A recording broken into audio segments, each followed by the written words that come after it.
What are you doing, baby? Hmm? What are you doing? You're a good boy? You're a good boy? Nobody's coming to... Oh, hello. Hello, sir. I missed you. I missed you. You just want to hang out with me because I'm all fresh and clean after shower. Oh, babe. Oh, cute. You're the same age as my son.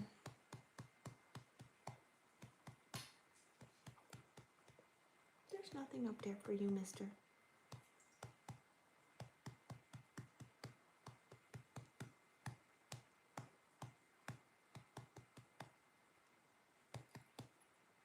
Good dog.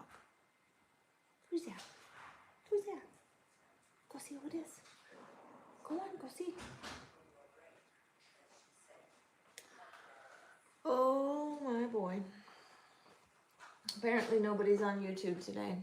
Okay, you gotta hear this. Okay, we're listening. What are we listening to, Mom? Y'all ever had hogging that ass ice cream? Hogging that ass. This shit is good. I agree that type of ice cream that you have in your hand is good.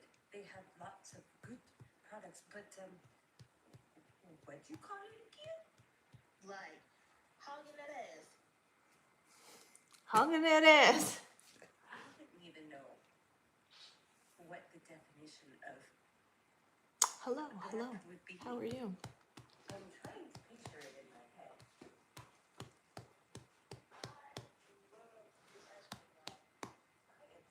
No, my doggy. Me and my doggy are having a moment.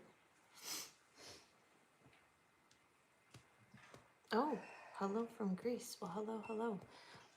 Nobody seems to be really talkative today. Yeah. He is a Texas healer. He's a mini.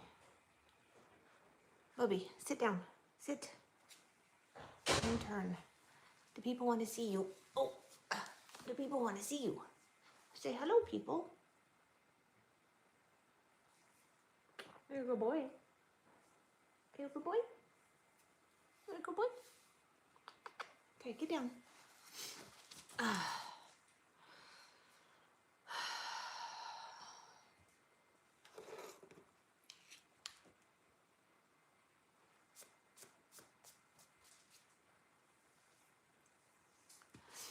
Yeah, no, he doesn't get a whole lot of treats. So, good morning. Actually, it's like noon here, so good afternoon. Yes. He's a healer.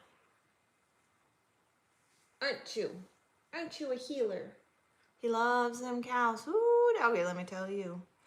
We'll be driving in the truck on the interstate, and he'll see him on the side of the road, and he'll start freaking out and crying and like running back and forth. Thank you. From the cab to the sleeper, like, yeah. Your ears won't stop being nonstop. Well, this is what happens when we're home. So he's usually in the truck with me. Dogs are welcome. People are tolerated. You're 100% right. Brushes in the house. No, he's a herding dog. He loves cows and horses, and we passed by a field of goats once. It doesn't matter. It can be horses, it can be cows, preferably cows. Yeah, that's his thing. That's what he do.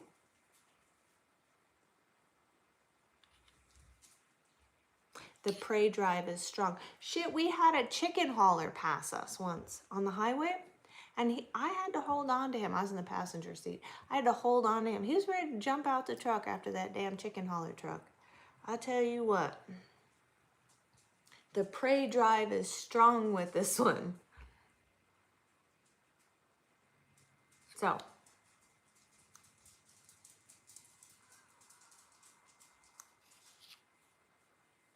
pulled up on my live randomly. Well, thank you. I pretty much just do a live every Saturday. Check in with my regular people that show up here. We just chit chat about whatever happens to be happening in the, well, chicken haulers do smell funny, yes.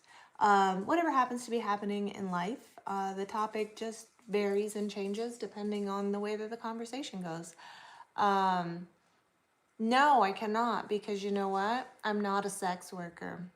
But we see that you like, by your comment here, we see that that's exactly how you view all women.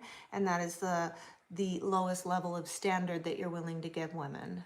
So, you know, we're just saying.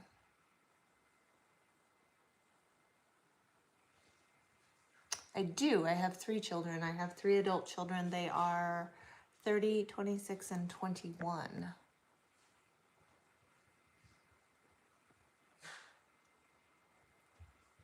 So, yep. You like my collar. Thank you. So yeah, that's pretty much what my live is. We're coming in today to give an update about when we're getting back on the road. Yeah. Cute. You think you're cute. Actually, I'm 75, so, you know, I look pretty damn good for 75, to be honest with you. Whole hell of a lot better than you probably look, but yeah.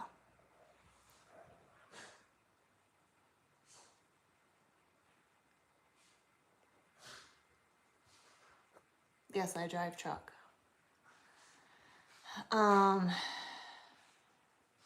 25 away from $1. Fuck yeah. Hell yeah. You know what happens though when you hit 50? When you hit 55, you actually get senior citizen discounts, and you get like all these AARP discounts, and you're a half a century old. And I mean, that's a feat that a lot of people don't even make it to. So, yeah, you know. Mm-hmm.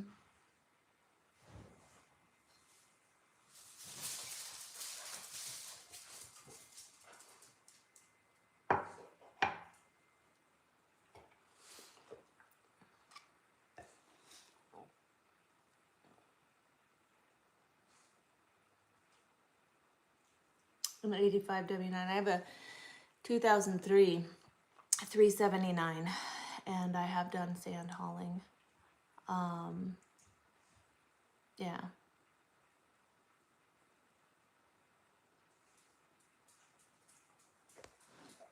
Boy, I'll tell you what, them trolls is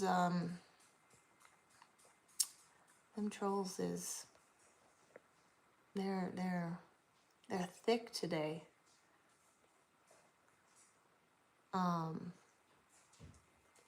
It's amazing.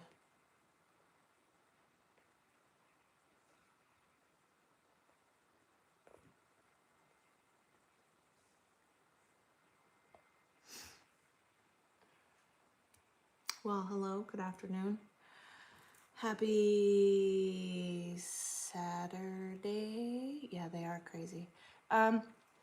What it boils down to is they either don't have the amount of followers to go live, they don't have the balls to go live, they don't feel like they actually have anything to talk about. They're in a point in their life where they want to do something but they can't, or they won't, or they're too scared to, and so they're gonna go on social media, on the internet, and they're gonna say really fucked up shit to other people to try to bring them down, because it makes them feel better to bring somebody else down or try to bring somebody else down.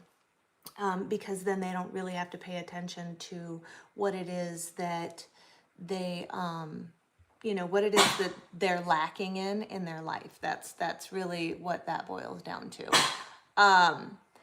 So, not to mention, it's an absolute perfect display of their character. It is 100%, like when you type out a comment whether it's complimentary or shitty or sexualizing or objectifying. It is 100% example of who you are. And when they play this, oh, I was just kidding. No, you weren't. You were just being an asshole or a jerk or condescending or whatever it is, in hopes that you could trigger somebody, and then when you're called on it, you make this lame ass excuse that you were kidding, or I was just a troll, or I'm just an asshole. No, you just are literally a low quality character human being. So, you know, there's that.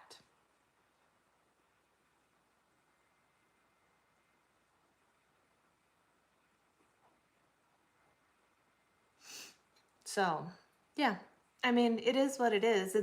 It's basic human psychology. If you understand anything about psychology, you understand that the hate or the disdain that people put out towards other people is an absolute reflection of what's going on inside of them. They're just deflecting and projecting it on other people so that they don't, have to look in the mirror and actually do some work on themselves in order to be better versions, because it's really hard to look in the mirror and go, hey man, I done fucked up my life. I made some bad decisions and I am an emotional disaster, or whatever your issue is. It's really hard to look in the mirror and admit that, and then figure out what's the first step towards being a better version of yourself. And it's like the old adage, like, oh, I don't trust women because my mom abandoned me when I was little. Well, fuckhead, let's send your mom to therapy and you'll get better. Like, there's the psychology behind that, right? It doesn't make any sense. So again, look at your fucking self. Go to fucking therapy. Oh, my ex-girlfriend cheated on me, so I have trust issues. Go the fuck to therapy. Learn your self-worth. Learn your value. Build your self-confidence.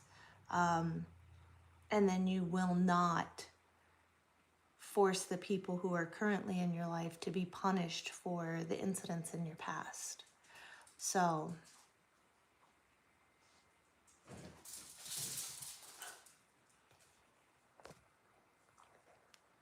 that's all.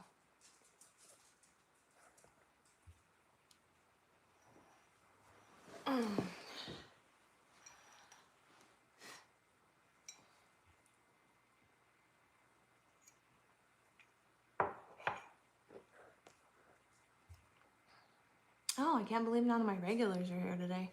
None of my guys, none of my truckers. Happy Saturday. Happy Saturday. It's a gloomy, chilly Saturday here.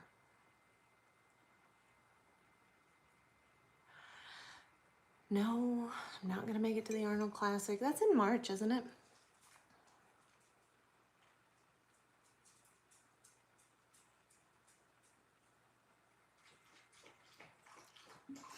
You're a trucker? Well, shit.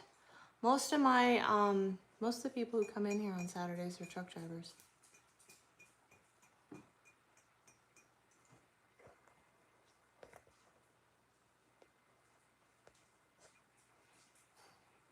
And then we just talk about trucking. I'm doing all right. Doing all right. Kind of a boring Saturday. It's gloomy, supposed to rain. It's chilly by my standards. What is the temperature? Yeah, it's 61. 61 overcast, and it's supposed to like sprinkle and rain today, so I hate cold weather. Hate it, hate it, hate it, hate it, hate it. I'm literally in the house wearing sweatpants, and I think the temperature is like 72 in the house, and I'm like, brr, it's cold. You like the entire bakery. I do love sweets and I love sugar. That's my big downfall.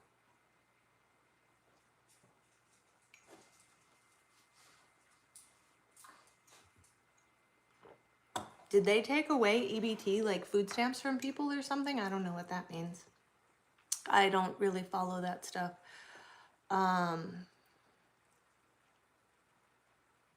Ice cream cake is the best cake. The best.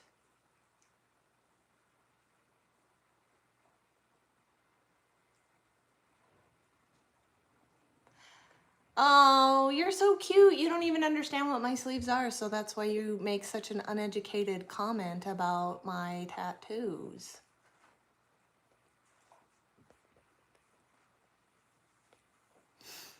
Um,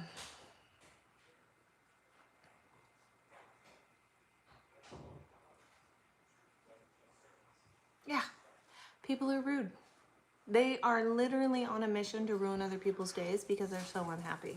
They're so miserable.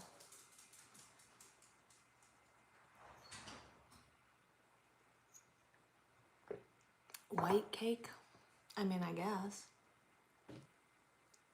My son, my middle son and his dad, their favorite cake is chocolate cake with white icing.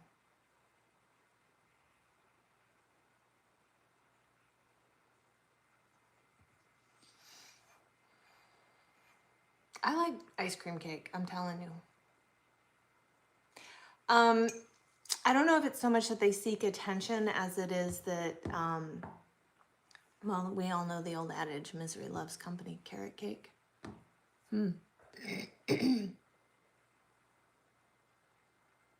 You are correct, tattoos are even spiritual at times.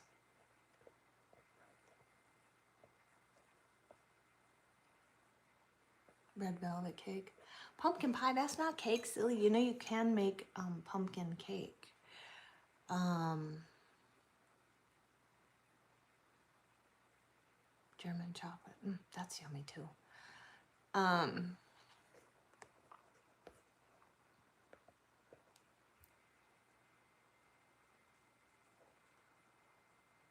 don't know. Mom's gonna make a spice cake. She got this recipe. Use a box of spice cake, and then I think all you add is pumpkin puree to it. You don't actually add any of the other stuff. And then you can bake it as like muffins. But today I am making protein Reese's peanut butter cups.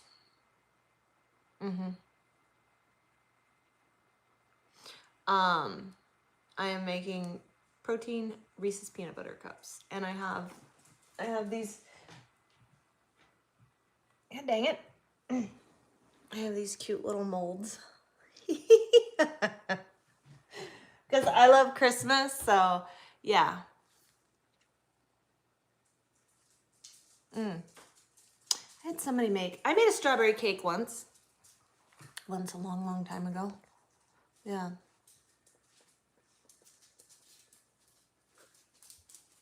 Warm it up and put some ice cream on it. I'm telling you, man, 'tis the season for pumpkin. I am about to make another protein coffee, and it's gonna be a iced pumpkin latte. Yeah.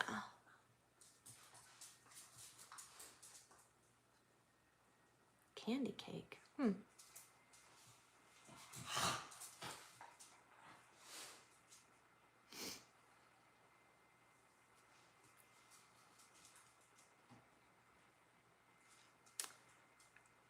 Yep.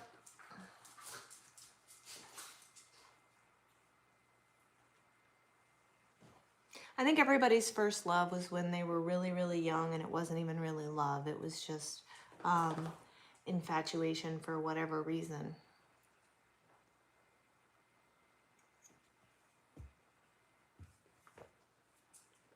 Angel food cake with strawberries.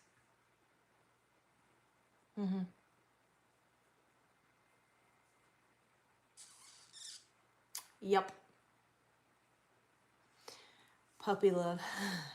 Donny Osmond. I honestly think that that's what most people think that their first love is, you know, and they do say that you have like 3 different kinds of love in your life. I don't know so much about that.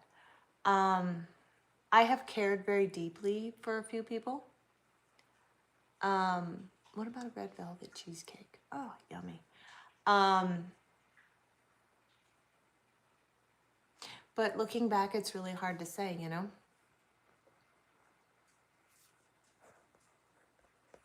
Here, I'll fix that for you. Now you don't have any conversations. Why? What? Well, There's a reason that you didn't, though, because the path that you're on is where you're supposed to be in your life. And if you'd have married that person, you wouldn't be where you're at, doing what you're doing, etc., etc., etc. You know what I mean?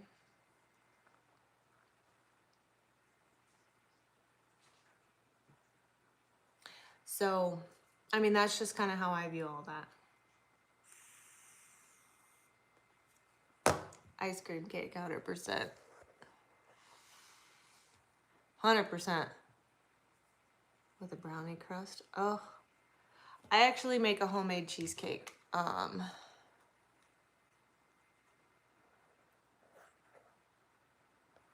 Here, let's change the question. What's the best part of being your age? I'll tell you what the best part of being fucking in my late 40s is. I like who I am a hell of a lot more than I used to. I used to, like, I don't know, when I was younger, I just kind of, I always felt like life was happening to me, not for me, if that makes sense. And when you get older, you learn the difference, and you learn how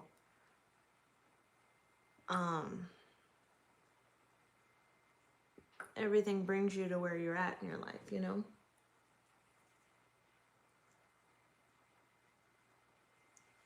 Like, I learned in my late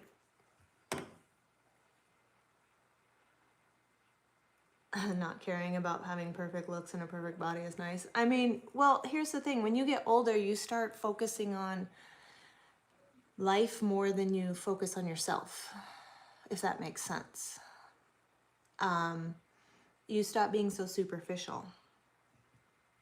You know, when you're young and you look good, you want somebody who's looks good too. And you're solely focused more on the superficial aspects. And as you get older, you start realizing like who you are as a person, and you start really being more, at least I did, start being more aware of my character and how that relates to life. And like, I learned that your character is the only thing that you can protect. Because your reputation is outside of you. Your reputation is other people's opinions of you based upon what they see, what they hear, what kind of interaction they had with you, etc., etc., etc. So when you are just true to your character, like your values, your core values, and you protect that, it doesn't matter what anybody says. It doesn't matter what anybody thinks, because you know who you are. You know how you think. You know what your worth is. You know your value. You know what you stand for and the things that are important to you. So at that point, nobody else's opinions matter. You start also being really, really conscientious about how you engage with other people. You stop doing the snap emotional response, like somebody says something that you don't like, or maybe triggers you or upsets you or bothers you, or, you know, kind of sort of makes you go, what the fuck? But instead of snapping emotionally and freaking out and getting mad or getting upset or showing your ass or whatever you want to call it, you stop and you think about, like, what perspective could they be coming from? And then you respond, and you're able to respond more calmly, which is a huge, huge step in life.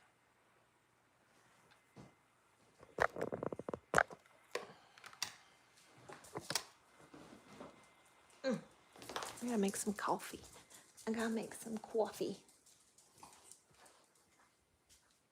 Shit, I can't make this coffee. I gotta use a fucking blender. Oh, I can make this coffee. I can mute it so you guys don't have to listen to it.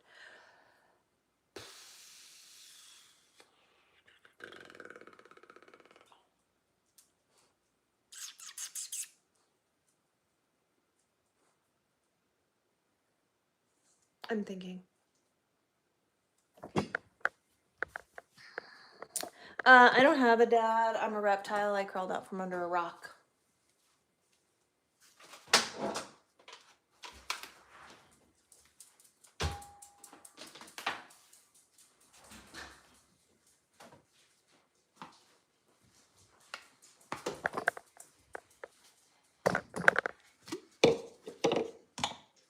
Okay. How the fuck do we make this thing? Yes, ma'am? Just wonder. Ah.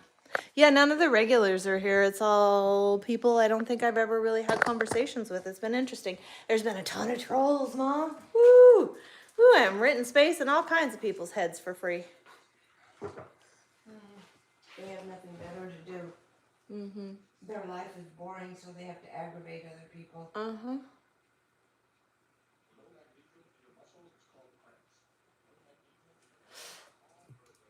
Okay.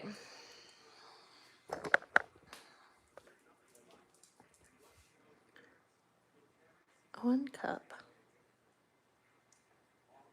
1 cup, 1 scoop. Copy. Got it.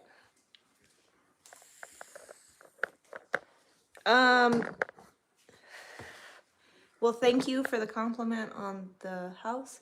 This is all mom shit.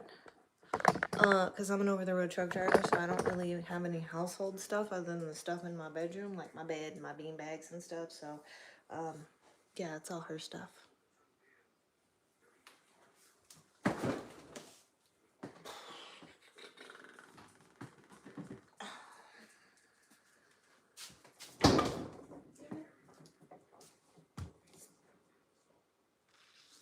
$47. I'm almost 50.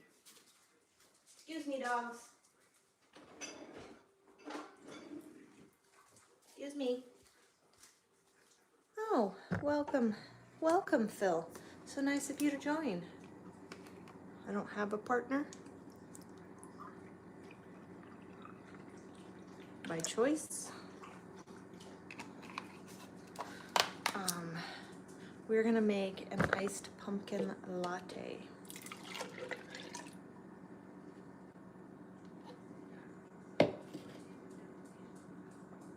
Thank you for the compliment. Being single means that I can put all of my focus and my attention on myself and my goals and what it is that I'm trying to build for myself, you know. What's my passion? Fitness, nutrition, and trucking.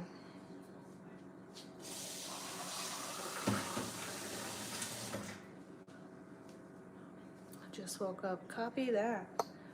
1 scoop of protein.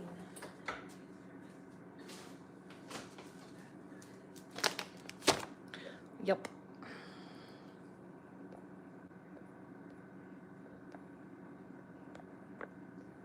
What the hell's going on here? There we go.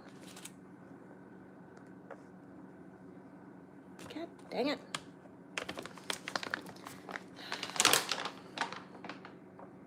Yes, they are my passions. Why? I was a competitive bodybuilder before I became a truck driver, and now that I am a truck driver, I have fitness and nutrition programs that they're for everybody, but they're geared more towards to being more simplistic, because as a truck driver, we don't have the everyday access that people at home do.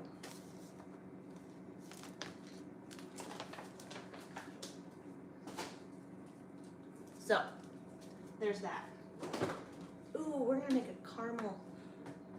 Ooh, come on. Pumpkin and caramel. It's gonna be super awesome. There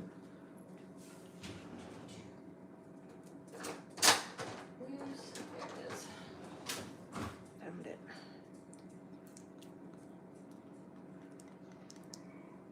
Give me coffee. I'm making an iced pumpkin latte, pumpkin puree.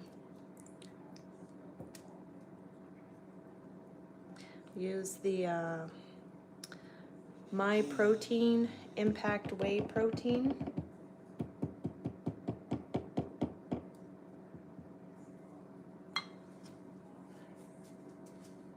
in vanilla, of course.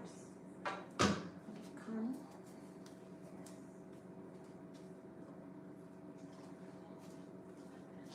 Caramel. Kitty, get out of the pantry.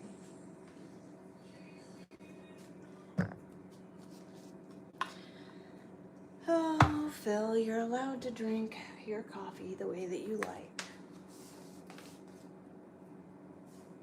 And we're gonna do a teaspoon of pumpkin pie spice.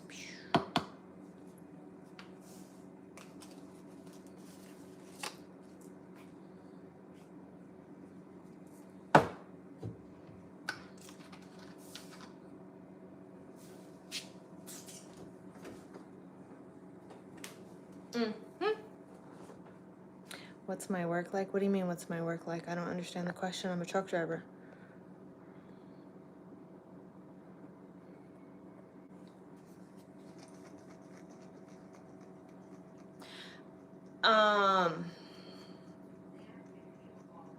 Like candy cane sweet. I actually use Fairlife milk, so it actually has less sugar and more protein than typical milk. Who drinks their coffee with lemon in it? Are you talking about tea? That's more of a tea thing. So we're gonna add, it's supposed to be like 2 shots of espresso, so we're just basically gonna do 2 teaspoons of the Javy coffee concentrate. Actually, I might end up putting more in there. We'll see what happens. I like my coffee to taste really like coffee. And then we're gonna put 2 teaspoons of the caramel.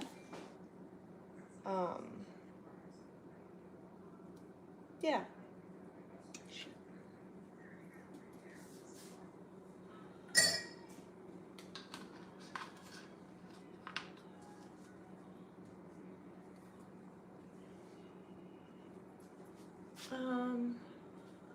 Did I get everything? I think did I get everything?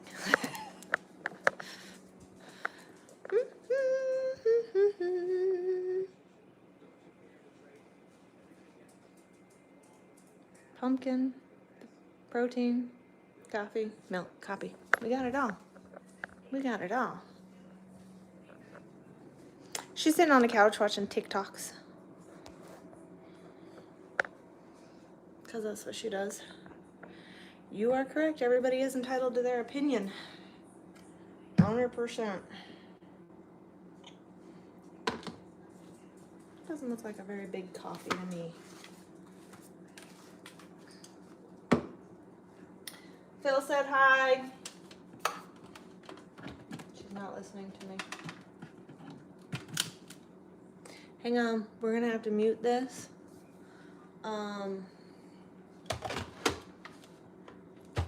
So that it's not excessively loud. Hold on.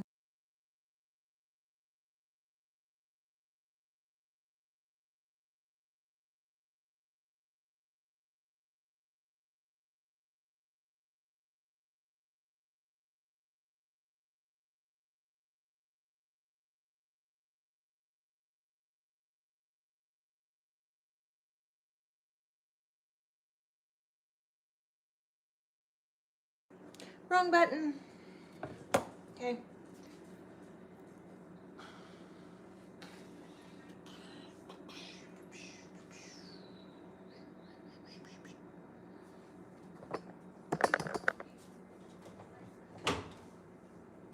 That statement doesn't make any sense because lemon is acidic and so is coffee.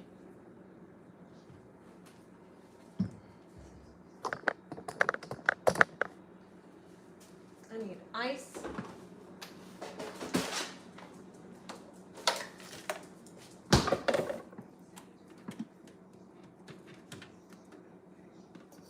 Yes, I did see the pictures you sent yesterday.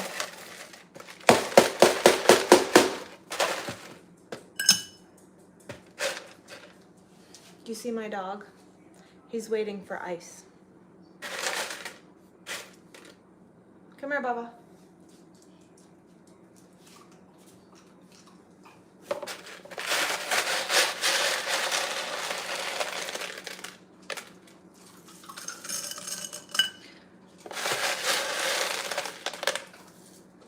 Oh, your drug dealing neighbor got busted. Well, I mean, I guess that's a blessing. Shit, we forgot to line our glass with caramel.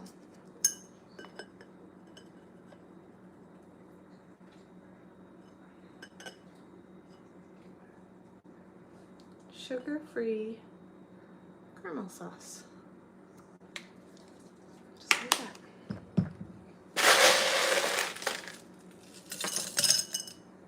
Some ice in it. Open this bad boy. It smells like pumpkin.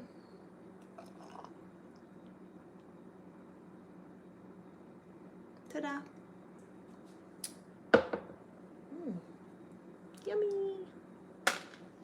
Simplicity, right?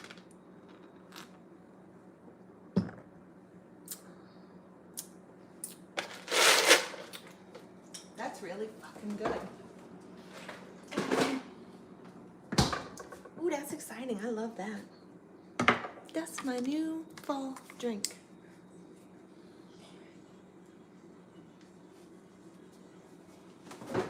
Tis true. Tis true, Phil. I do got this body under control. I mean, it's mine. I've lived with it for 47 years. I sort of think I know what's going on. I'm gonna use my hand-blown glass straw. Do I have the recipe? I found it online, you guys. I'm not creative like that. I find this shit online, and then I try it out, and then I tell people it, yay or nay.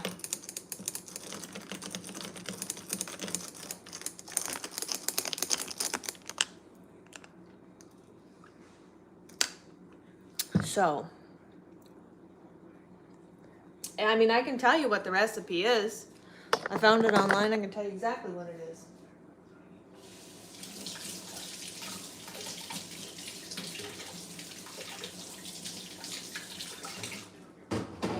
If you want to know.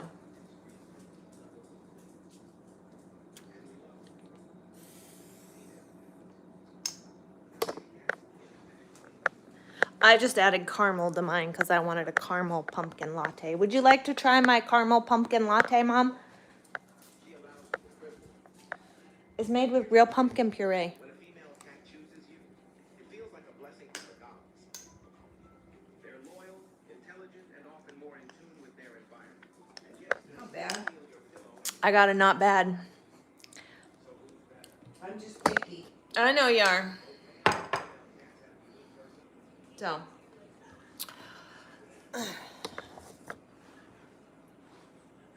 It was super simple, Mom.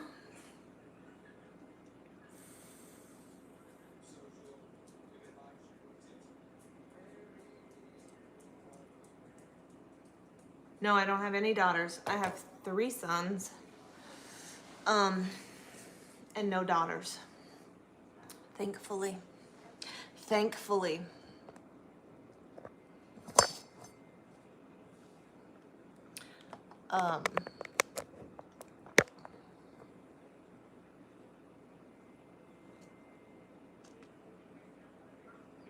I would not do well with a daughter.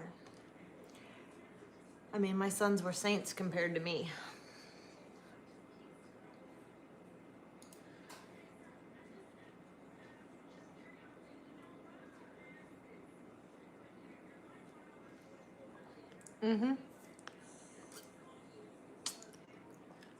So, I'm waiting on the registration paperwork to come in.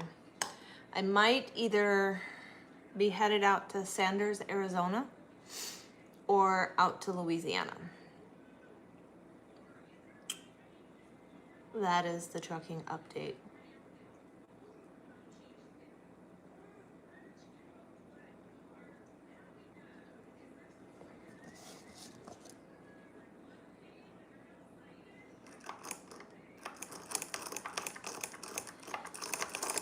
Well, it's a good goddamn thing I do it for myself and not for anybody else.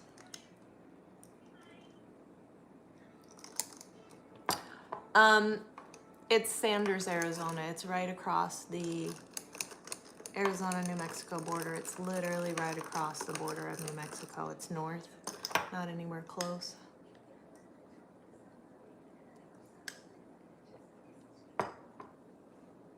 This is true. This is true, but it is the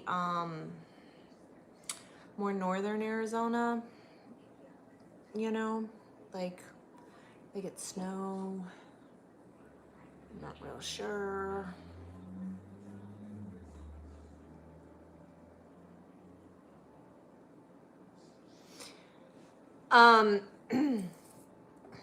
How far is it from Apache Junction?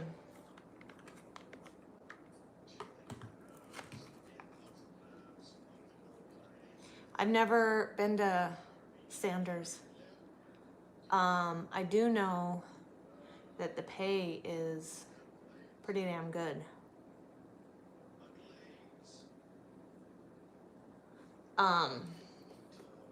Per day.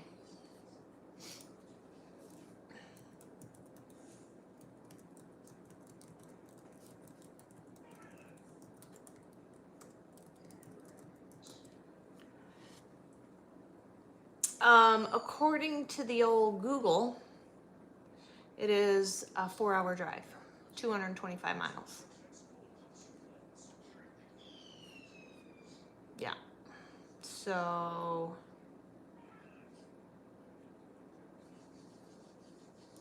let's see. 191 north to 40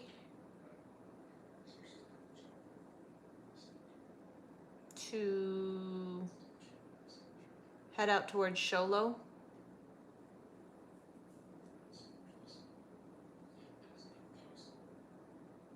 I think.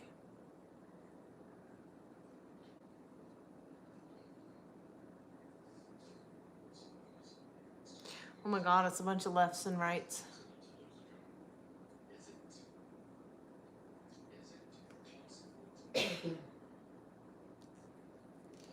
Oh wait, wrong way. Ha ha. That was leaving there.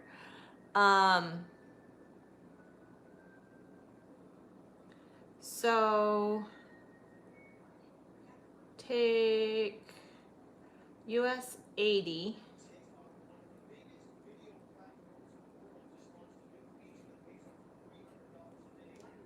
There's a bunch of rights and lefts to US 87 to 260 to 277 to 377 to 40 to 191. So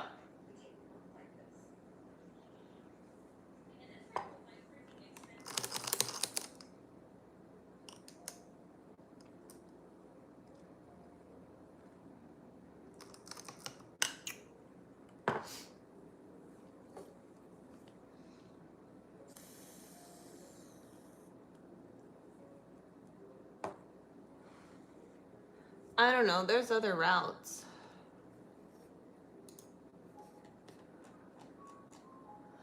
Let's see. That supposedly is just the fastest.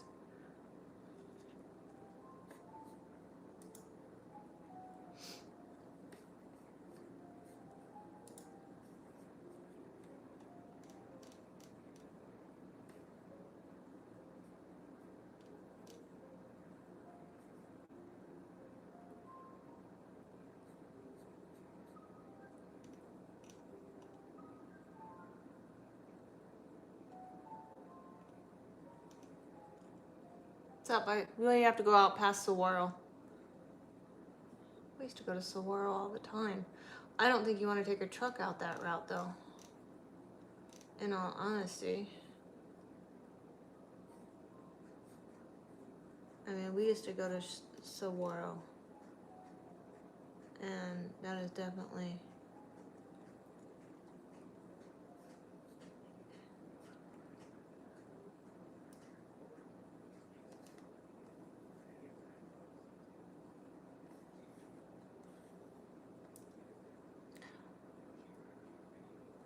That's my mom behind me.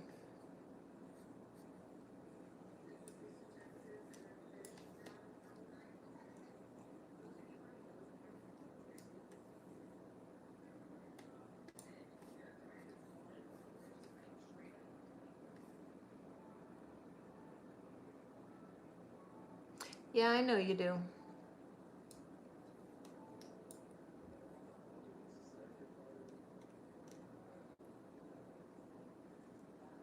I know you do.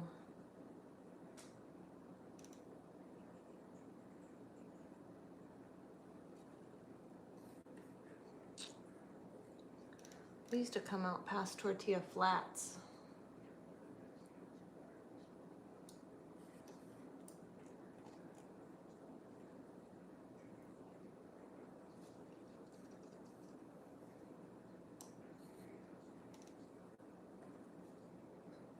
I bet you did.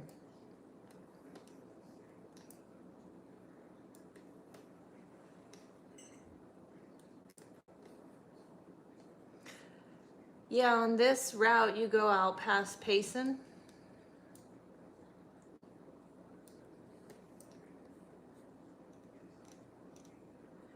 And then you grab, what is that? 280 and head east.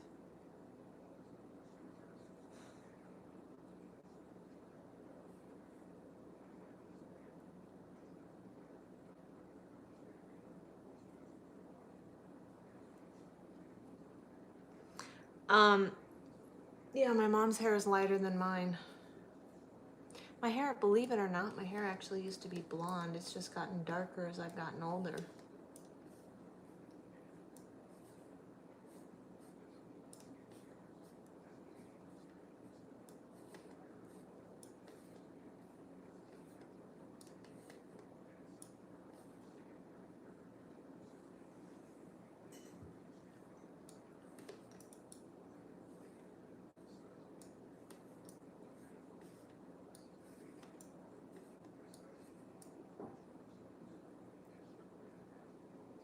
Yes, I am single by choice. Yeah, it says it's a 4-hour drive.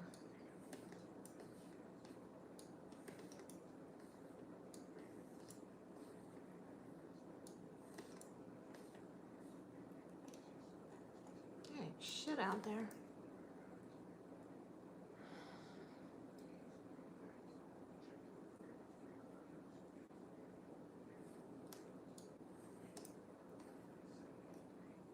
Oh, out by Holbrook. Out past Holbrook, I should say. God damn it.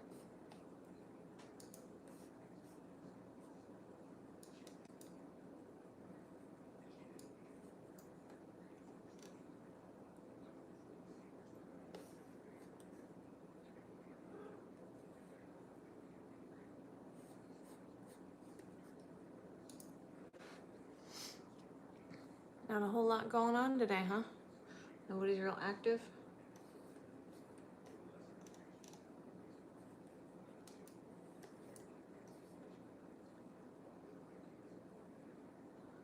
I have 3 grown children. Golly, there ain't shit in this town.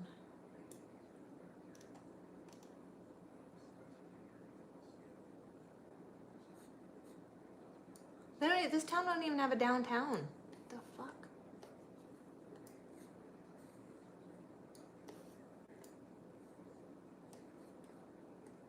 They got a fire department. We don't talk about politics because you can't please everybody all the time. Oh, there's a truck stop though. Well, I wouldn't say a truck stop. There's a gas station.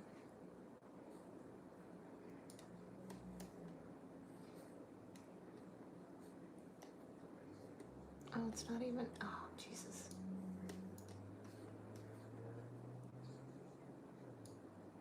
My mom made those.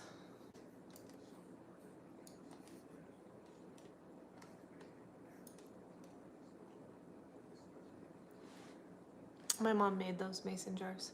They have twinkle lights inside of them.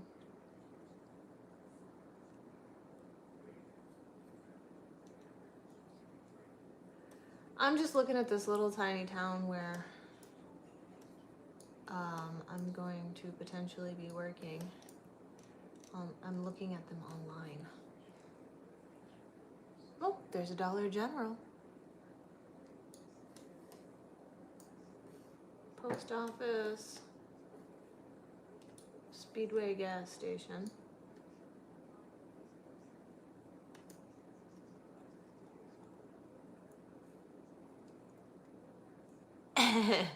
It is legit postage stamp size.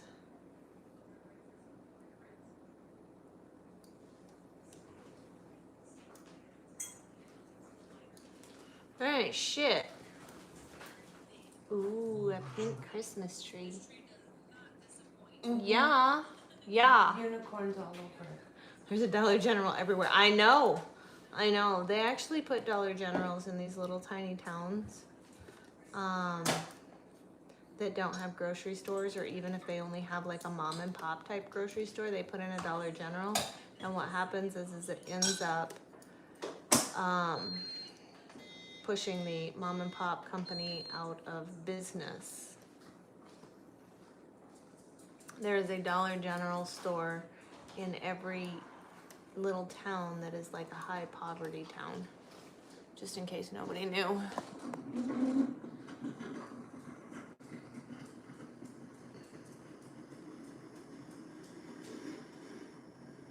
It's not nothing for hours except for a Dollar General. Right.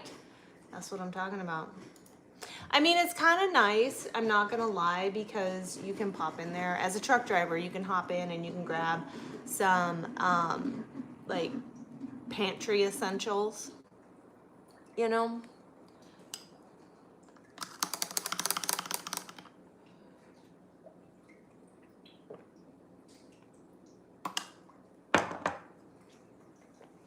Right. Although I'm pretty sure that that little tiny town does not have like a DoorDash or anything. Pretty sure. I mean, I could be wrong, but I highly doubt it. I am doing all right. How are you?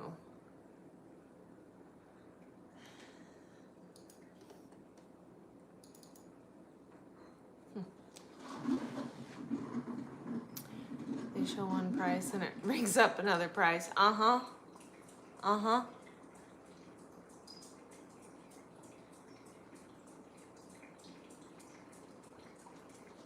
Ain't that the truth?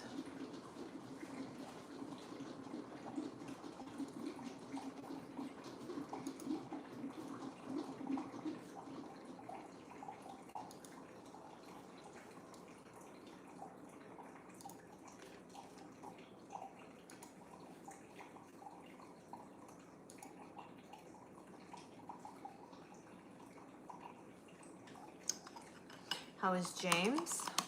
He's doing well. He's up in Minnesota, don't you know?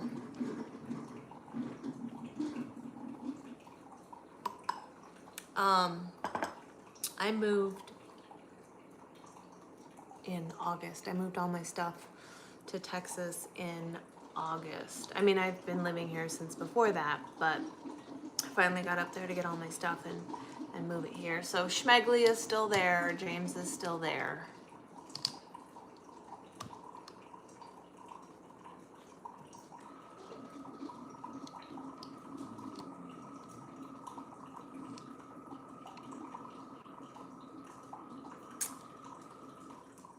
Other than that, we're just waiting on the registration paperwork for the truck. And then we're deciding if we're going out to Arizona or if we are going out to like Louisiana.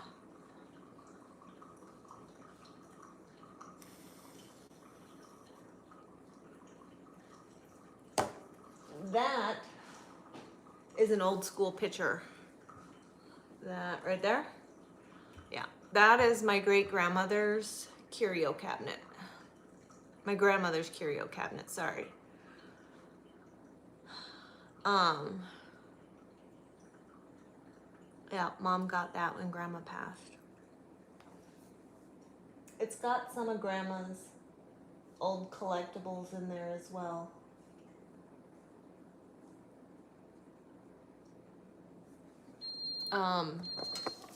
We have a couple of hurricane lamps up there.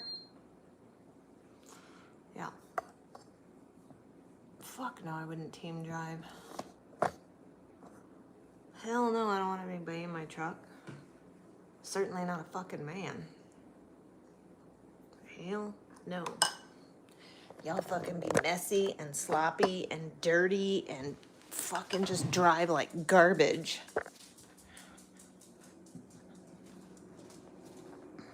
Not to mention, why would I let some fucking stranger in my house? That's absurd. My truck is my house.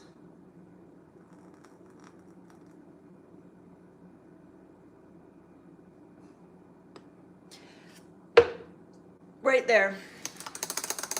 It was a disaster, you're right. What are hurricane lamps? They're old school kerosene lamps. Yeah, my dog and my cat are the only ones that I quote unquote, team drive with. There's my dog, Crow. Bubby Lou, what are you doing?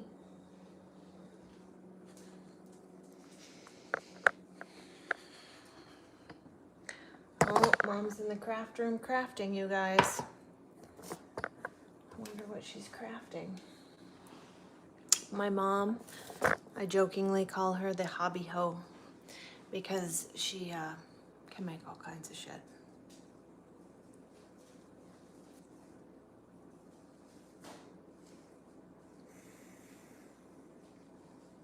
What are you crafting, hobby hoe? What? What are you crafting, hobby hoe? I'm trying to sand these cups and flatten the frickin' bottom. Gotcha. Phil said, craft on, crafter.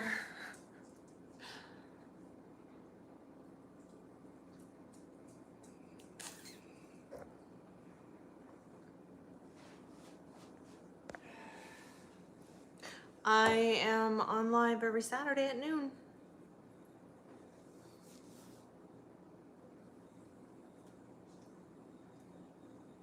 So, just saying, anybody who wants to, you know, see me.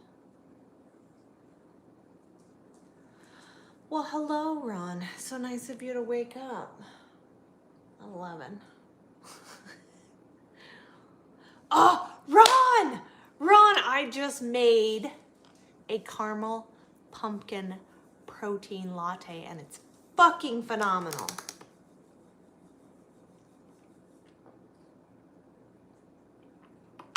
Oh my God, it's so good. Mom even said it's okay.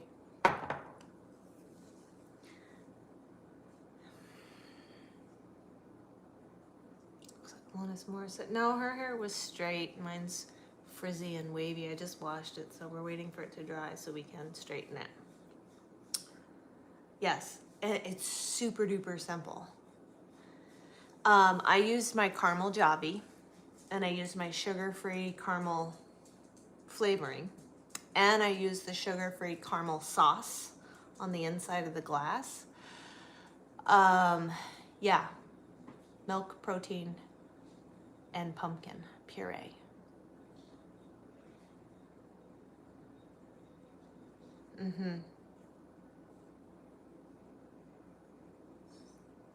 Let's go see what Mom's got going on in here. She's got this really cool carbon fiber cup she's been working on. Let's go see. Pumpkin. Well, yeah, like when you make pumpkin pie, like pumpkin puree, like canned pumpkin puree. Yeah.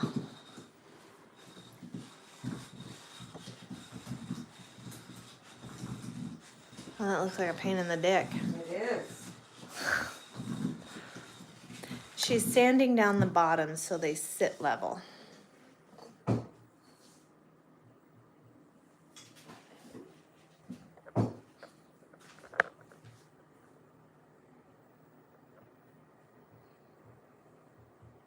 It's getting there.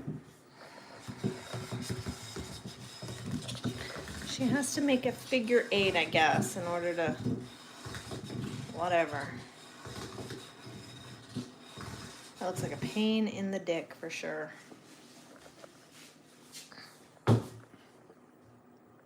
Now it's worse. God Yeah. damn it. She is a perfectionist. That's why her, can I touch this? Yes. That's why her cups are so awesome. Oh, look at this motherfucker.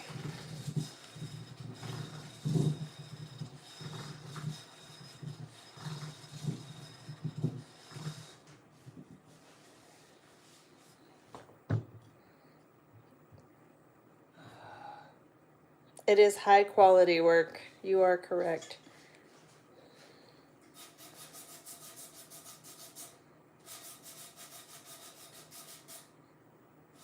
This one's mine, of course. Those two. Yeah. Those two need another coat. They got some.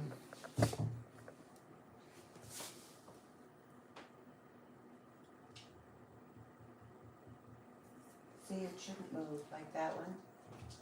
Look. Look what she did. They are a little wobbly. She put gold trim around, It's been sanded, so it's dull. like here. This is all gold glitter accents. And it's dull because it's been sanded. It needs one more coat of epoxy. Yeah, I got a little fisheye right there. I don't see it, but whatever. You can feel it.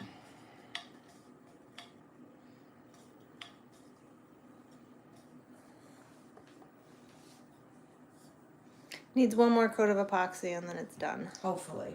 Hopefully. I was hoping this one would be the last one. Yeah. But now we've got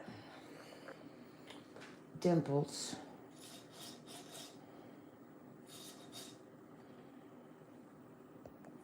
So that's what Mom's doing. She's crafting. Hobby hoeing. No, my hair's still wet. I can't do anything with my hair until it's dry. So, oh, and of course she got another glitter.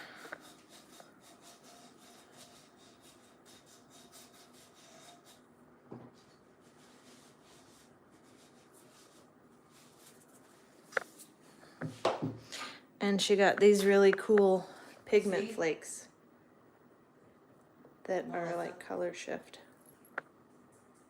Uh-huh. Better.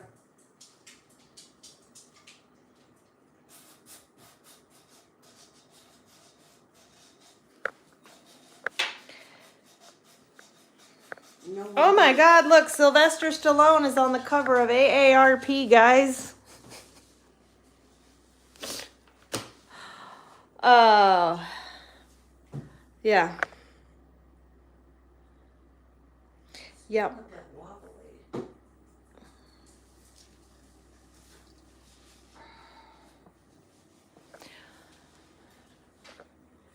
So she's just working away.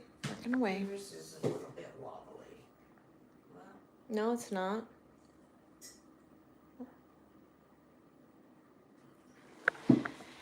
I don't know. I'm gonna leave her. I'm gonna leave her alone. I'm gonna let her just do what she does.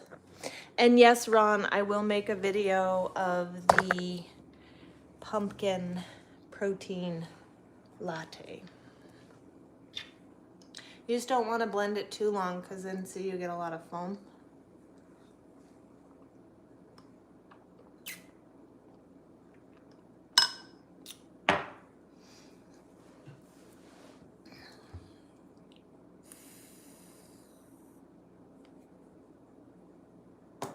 That's what Mom's doing today.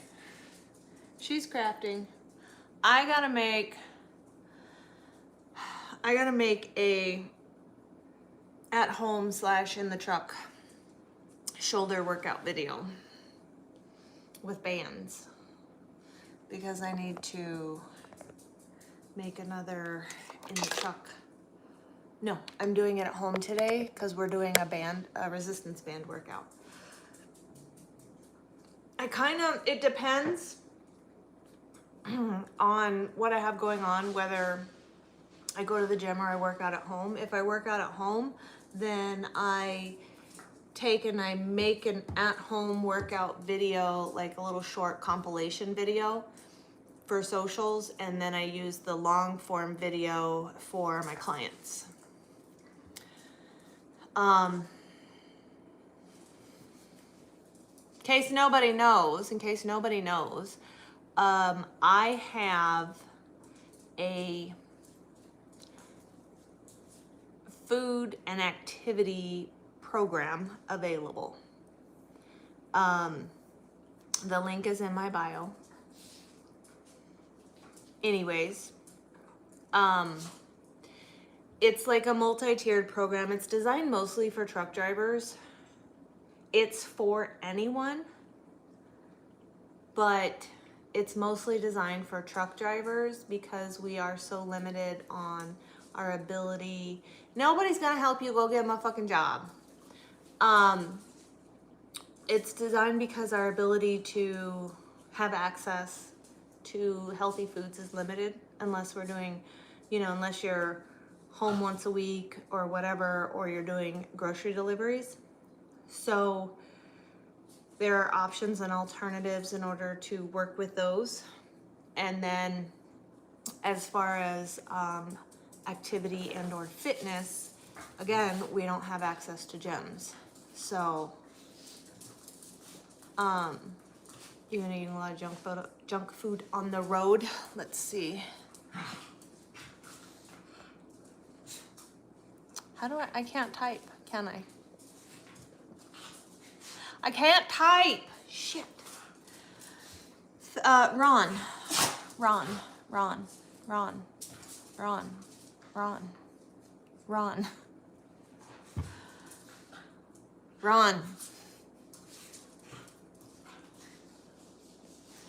Will you type it in? stan.store/truckingunicorn. That is my website. stan.store/truckingunicorn. There's 3 different tiers to the programming. There's like the self-motivated tier, so the people who just need the information. And then there is like a monthly check-in tier, so give you all the tools. We have our first conversation. I give you all the tools you need. And then you work on it and I check in with you once a month. Or there is a like weekly check-in program, and that is like the top tier where you get a call with me every single week. It's just a matter of what do you need? You know what I mean? Like what level do you need? You don't need a gym. I promise you, you don't need a gym. I work out in my truck when I'm in the truck.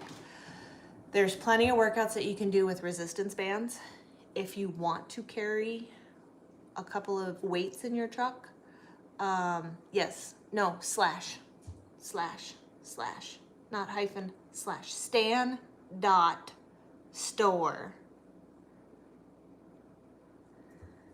//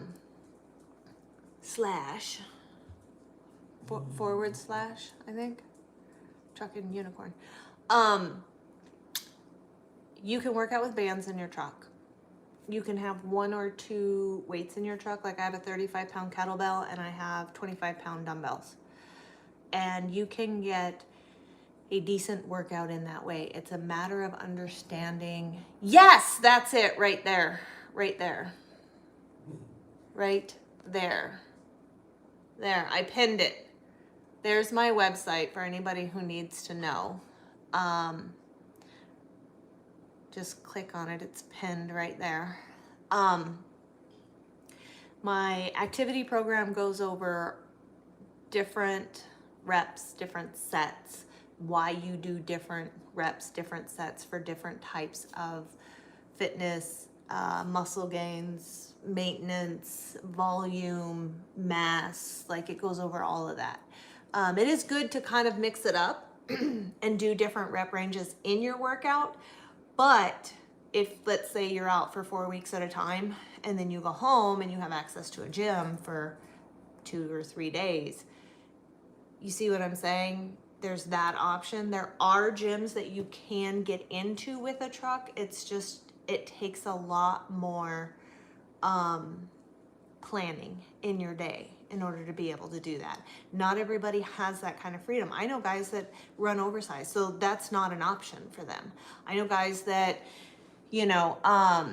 all they do is run rural, or there's cattle haulers, they don't have a lot of downtime in general. So That's why being able to work out either inside your truck or right outside your truck with a couple of weights, if you want weights, or some resistance bands, is absolutely doable when you're on the road. The biggest thing to remember is it's mostly food. It's 90% food and 10% activity. Just ask Ron. Ron does not go to the gym. He walks. He works on vehicles. But as far as like workouts are concerned, he doesn't do them. He just has changed the way he eats and the way he understands food. And he's lost 18 to 20 pounds in a little over 2 months.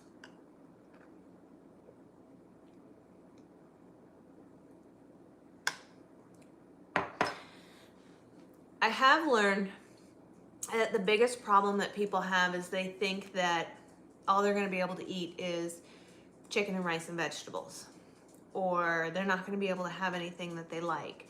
I can't have desserts. I can't have cookies. I can't have sweets. I can't have a burger. I can't have... Everybody gets hung up on the I can't haves. And that's not how my programming works. Like, many of you know I was a fitness competitor before I became a truck driver, so I brought a healthy lifestyle into trucking, which has made all the world of difference as to why, you know, I have been able to maintain. But here's the thing. Prior to being a truck driver, you just got some dumbbells, but it'll be cold out when you stop. Healthy food is the key. You can do biceps, you can do triceps, you can do freaking squats in your goddamn truck. Unless you have a flat top, I'm just saying. Unless you have a flat top, you can do bent over rows, you can do chest press, you can do incline push-ups. Like, you can do exercises in your truck. You don't have to trust me, I don't work out outside of my truck because it's just not safe. I used to. It got weird. So now I don't. But there are plenty of things that you can actually do inside the truck. Ain't nobody giving you no damn $6. Go get a fucking job. Yeah, Ron is 6'4". So, even if you just put all your focus on food and maybe walking 2 laps around your truck, and if it's a little warmer, make 2 laps around the truck stop while you're out, and then hit the gym, or, you know, did other exercises that you can do when you're at home versus, you know, the few that you can do in the truck, that's still going to make a change.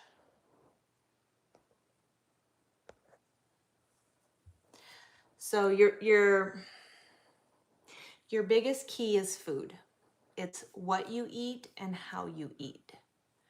Like, I literally have a recipe for protein peanut butter cookies. Like, legit, I dipped half the cookie in melted chocolate chips. You don't have to do that, but you can. I'm having a pumpkin latte, but it has protein in it. So, you know, the thing is Ron just told me this the other day when we talked. Learning how to make the things that you like or the things that you want. You know, learning how to make, let's see, he had lasagna soup the other day. So pasta's not the enemy, lasagna's not the enemy. It's learning that there are healthier recipe ideas, and there are plenty of these recipes that you can actually break down into, let's say, 4 or 6, you know, or more meals. Like, I see tons of like breakfast burritos and like lunch burritos, steak fajita burritos, and somebody did a video for a 5-layer burrito from Taco Bell. And you can make these and they're going to have way more protein and way less fat and garbage in it that all the shit in the fast food stores have. And they freeze and you can take them with you in the truck. And like, it's amazing the amount of recipes and ideas that are available to us now from when I was competing. But for Ron, it's like seeing like, oh my gosh, I can make a homemade 5-layer, Taco Bell burrito, and it'll be way healthier. And then it satiates that I really want Taco Bell, or I really want lasagna. Okay, I'm gonna make this lasagna soup. I really want buffalo wings. Okay, I'm gonna make this buffalo chicken. Like there's plenty of options and ideas. So when you are home, you can make them. I mean, there's some really simple, it's boring, but there are some really simple meal ideas that you can do in the truck. So let's say you're going to be out for 4 weeks and you have 14 like prepped meals or whatever. You know what I mean? You can intermix these boring meals with the more exciting meals so you don't feel like A, you're not eating the same thing every day. B, you don't get bored. C, you're maintaining your health and your portions and you're keeping your macronutrients, proteins, fats, and carbs in check a little bit better. And it'll make a world of difference, not just in losing weight, but you're going to be able to think clearer. You're going to have more energy. You're going to be more focused. There's going to be less brain fog. Like all the way around, everything gets better. And the whole goal is not so that you spend your 2 or 3 days at home doing nothing but prepping food for going back out on the road. That is not the goal. That is not the plan by any means. There's plenty of like meal prep companies. You can order pre-prepped meals and have them sent to your house frozen, and you can take them in the truck with you if you want to do that. I mean, there's a gazillion ideas to be able to have a healthier life while being a truck driver.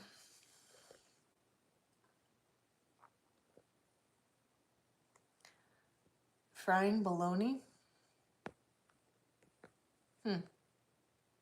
Watching what you eat. Food does fuel your body. And garbage food makes you feel like garbage, essentially. Yes, but you can have flavorful, good, high quality foods without being bored. You can actually make a healthier pizza.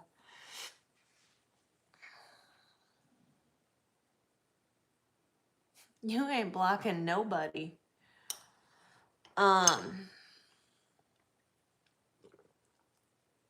I actually saw a recipe for an air fried pizza that you can totally make in the truck. 100% make in the truck.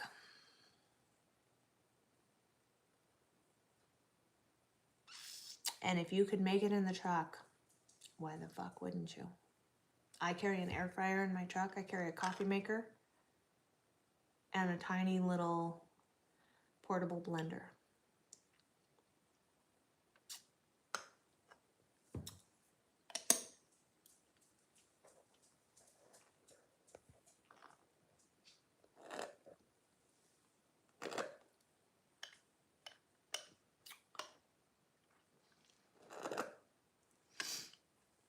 Yep, that's what I mean. Like, that's how my program works, is I find these recipes. They're not my recipes. I don't even claim that they're my recipes, but I find them and I share them with you guys. Oh yeah, I do have a mini waffle maker in the truck too, so I can make protein waffles. I mean, my little waffle maker is, no joke, it's like this big. It literally fits in the palm of my hand. It's so small. So yeah. And this air fry recipe, literally, I'll tell you what it is. You can use a slice of sourdough bread, whatever kind of bread you want, but we'll say sourdough, right? Put a little marinara on it. And don't judge. Top it with cottage cheese and seasoning and air fry it. And when you air fry that cottage cheese, it actually turns into like a bubbly cheese, like cheese on pizza. What up, fast one? And you know what you could do? You could throw some turkey pepperoni on there if you wanted meat. I mean, it's that fucking simple.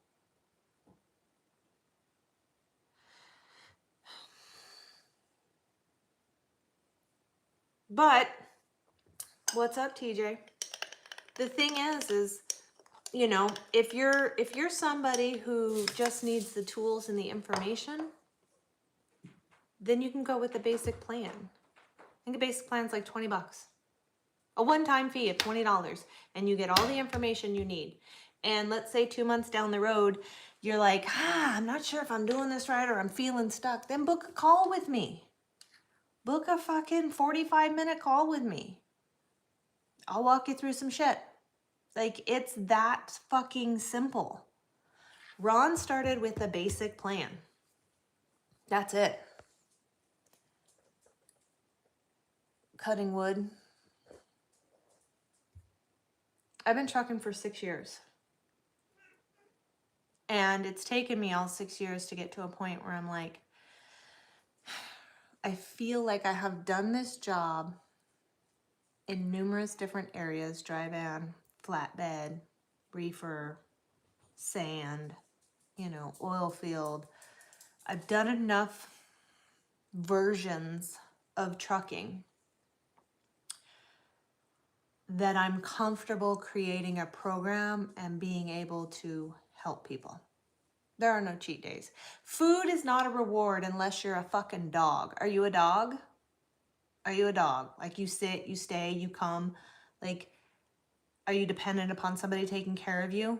No, the fuck you're not. Then you're not a fucking dog, and food is not a reward. Stop looking at food like it's a fucking reward.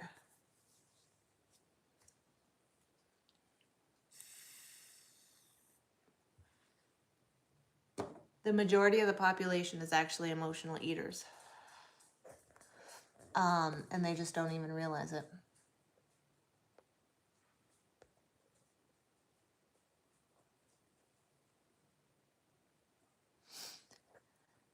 So,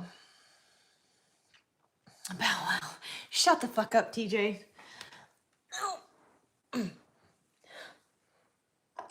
I just made the most phenomenal pumpkin latte with protein.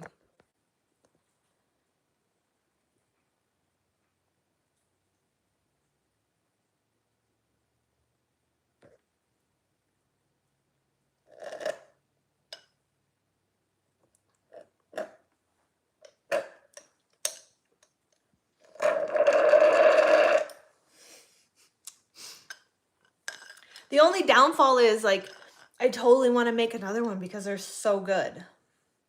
And I need to not. I need to not. Shit. Yeah.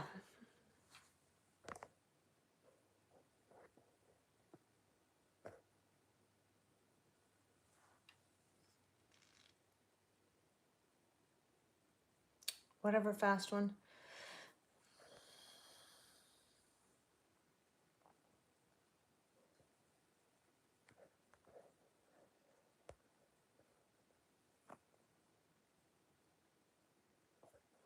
That's cute. Oh, look at them. Cute little scammers. Cute little scammers.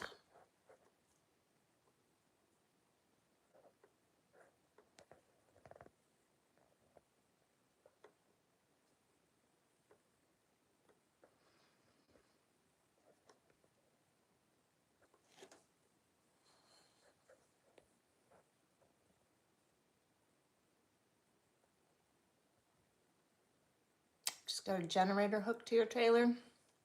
What are you doing with that generator?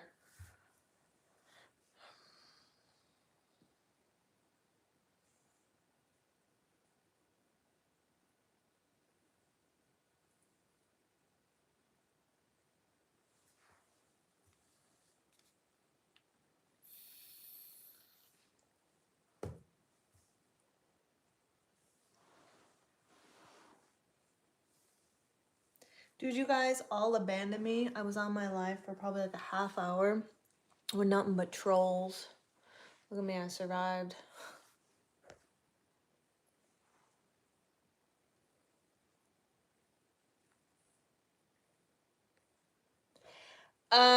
It is pinned right here. The website is pinned right here at the very bottom. It says Ron Gray 8457. He has pinned my website. You can go check it out. It's the basic entry level food and nutrition program that I offer.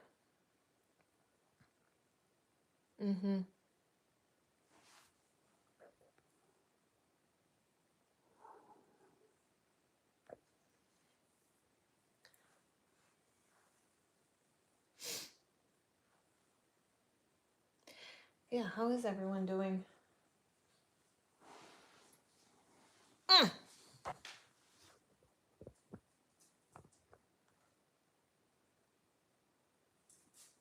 TV, microwave, or whatever. Oh,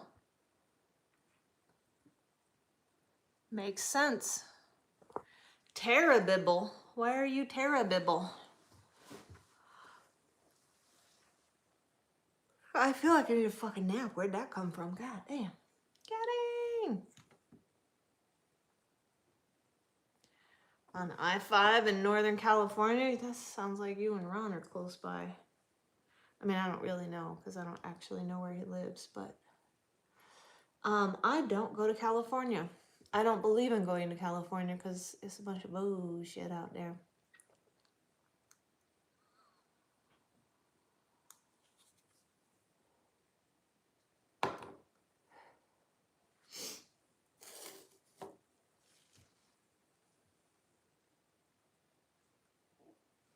Also, just so everybody knows, when it comes to like the food programs, any recipes that I put up are recipes that I have tried or Ron has tried, or another one of my clients has tried and raved about. And as far as the products that I have links for access to, they're all products that I like and that I find are helpful. You're at the Costco and Tracy.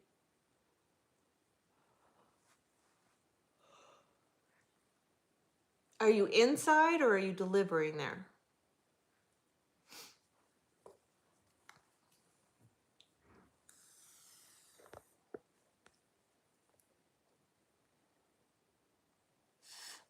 Terrible because you haven't switched to Geico. Whatever. Delivering water. Oh my god. That's like when you go to oh,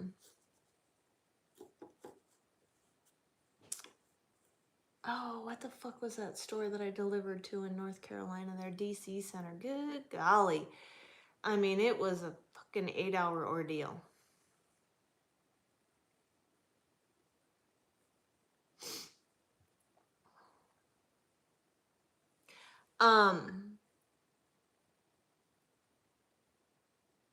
Tracy's close to you? Well, look at that. Look at that. You guys are right there. You guys could meet up and have a cup of coffee. She's crafting in the craft room. She's in the Hobby Ho lounge.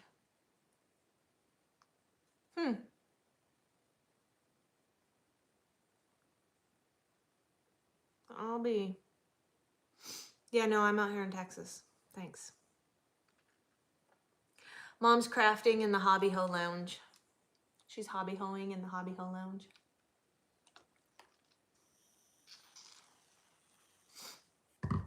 That is why she's so quiet.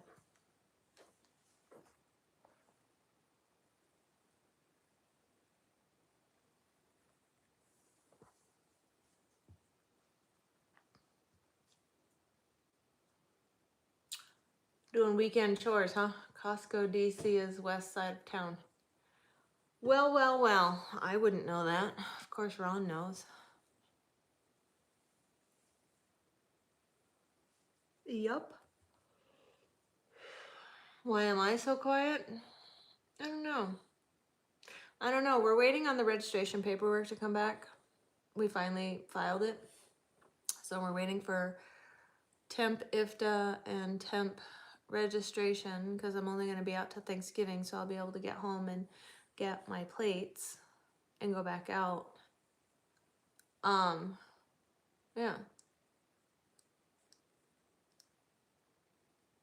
Hauled yellow iron in there.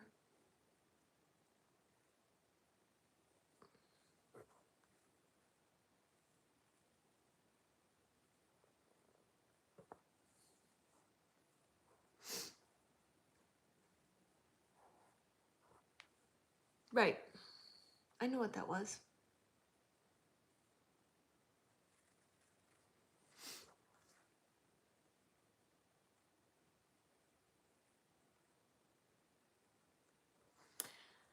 My body is showing my gains. Well, that's probably because I've been pushing the fuck out of shit. I'm working a lot harder.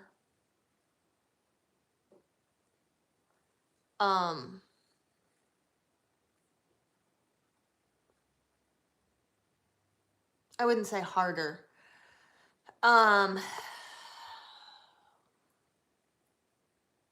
can't even describe it. It's just my workouts have been better lately for whatever reason.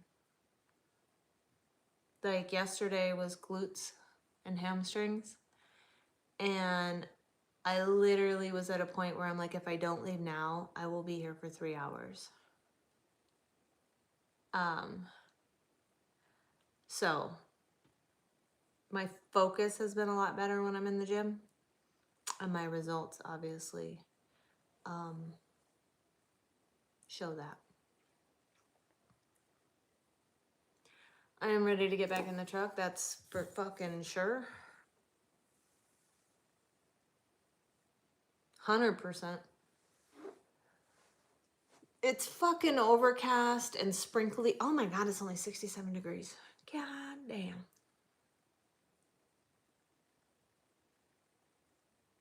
Heard they got, I don't know. I don't know how Walmart treats their drivers. I don't know because I haven't been a company driver since like 2021.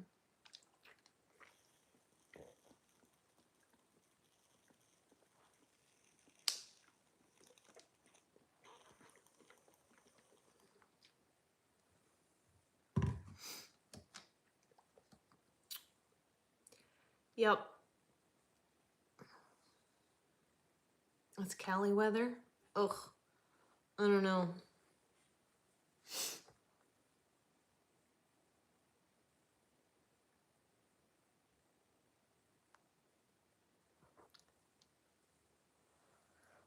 Somebody said the new hurricane's name is Melissa.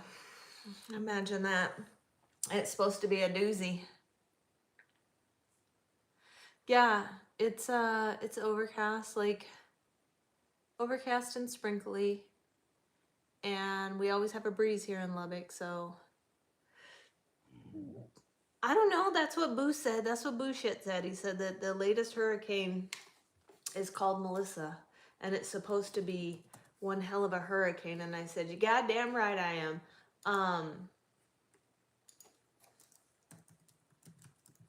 There it is, right there in the Google search. Oh, it's a tropical storm. Jamaica and Haiti. Mm-hmm.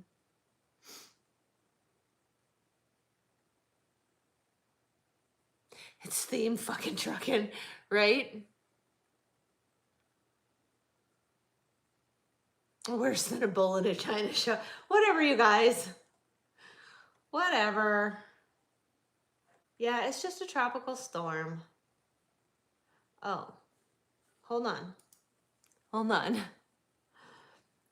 Forecasted to become a major hurricane. Barrels towards Jamaica and Cuba. Well, then.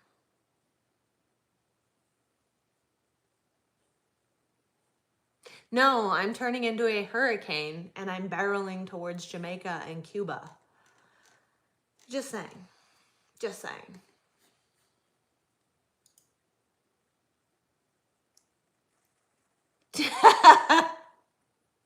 Right? Right.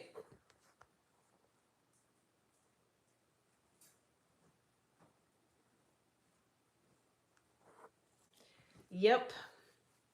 I don't know what the trajectory is of it after.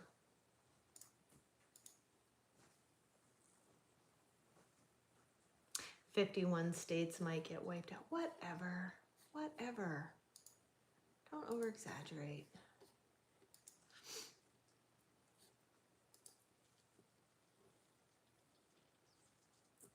With my gains? Whatever, you guys. You guys are hilarious. I don't know. Is it projected to go like up the coast? Like, what are they saying? Oh, the biggest hurricane of this year, it says.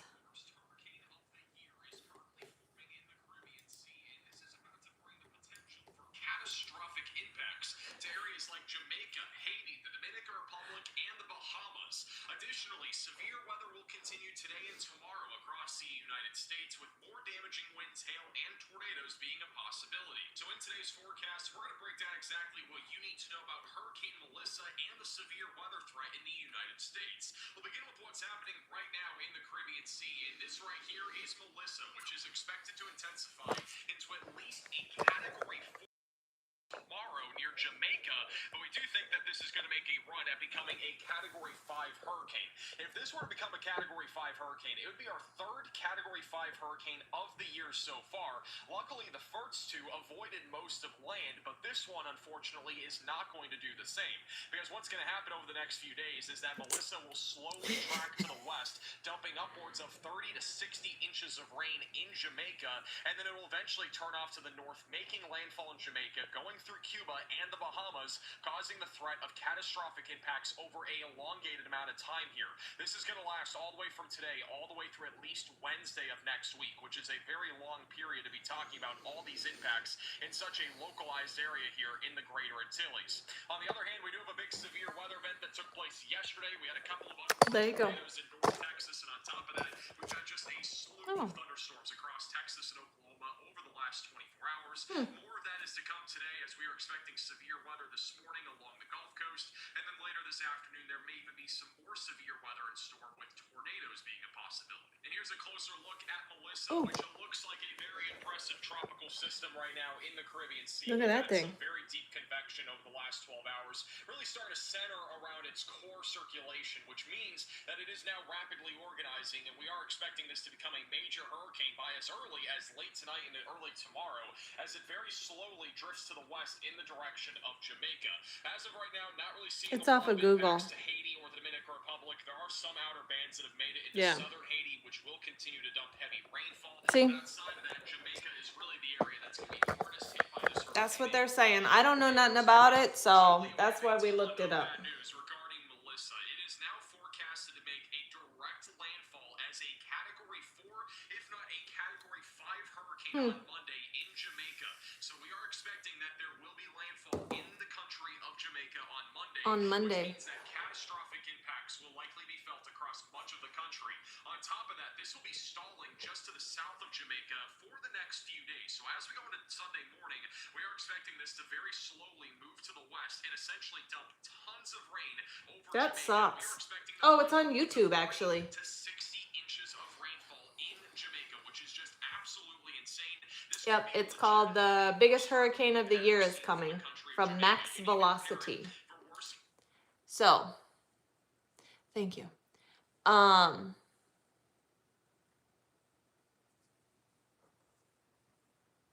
We'll see you later, TJ. Yeah, I guess it's gonna be pretty horrific. So they're reporting. I don't actually know. I think it's kind of funny though that they named it after me.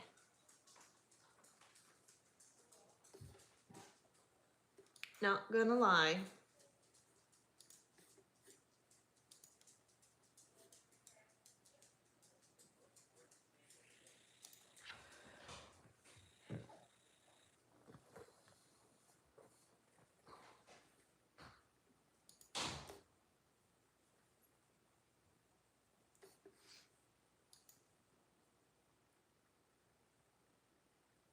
Your ex-wife is also a Melissa. Copy that. Well, go do your family thing.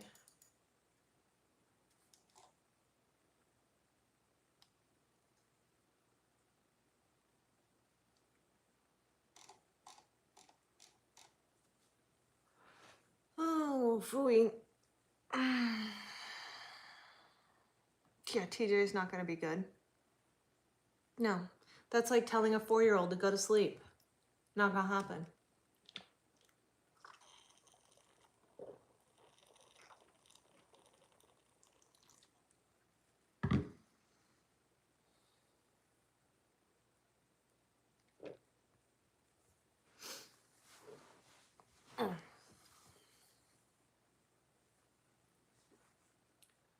Nope. I have no sisters. It's just me. Just me. Yes, my truck is off completely. I actually just moved it the other day. I moved it from the dirt area over to the asphalt area that they don't utilize in the construction area. So I can go over there and I can grease, because if I grease in the driveway and I get grease on the driveway, Mom's gonna kick my ass. So we're just gonna do it over there. I don't know what the hell you call it. I go out for weeks at a time. I don't necessarily drive like state to state. Like I'll do like sand work. So let's say I load in Arizona and I'll deliver in New Mexico, or I'll load in Louisiana and I'll deliver in Texas. So not long haul, but I stay out like a long haul driver. So I'll stay out for like 4 weeks and come home for a week, you know, that kind of thing.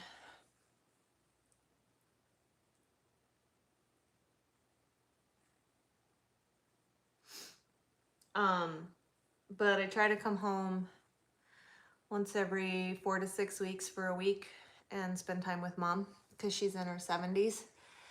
And so, you know, I just like to get in and check on her and all of that, all that jazz, make sure she's okay. And there's my kitty. She rides in the truck with me. Meow, meow. Meowie. Murder Mittens. She's a little pissed I just woke her up. Where's my Bubbaloo? Oh, there's my Bubbaloo, laying in the dog bed. They both ride in the truck with me. So I have Murder Mittens, my kitty cat. Yes, Meowie is your girlfriend. Everybody says that about her. So Mittens is the original trucking co-pilot. And then 3 years ago, I got Chrome. So 3 years ago, this Thanksgiving is when I got him. And then the other dog, this is Mom's dog. That's Chrome's sister. She stays home with Mom, of course. Yeah. With tons of stray cats. You know what? That's good though. Somebody needs to take care of them kitties. You had a white one, a black one, and a had a white one and black and white one. Copy.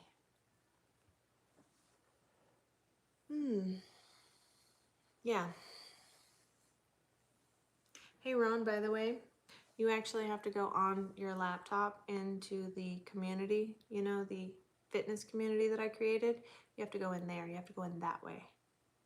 So, yeah. Yeah, no, it's...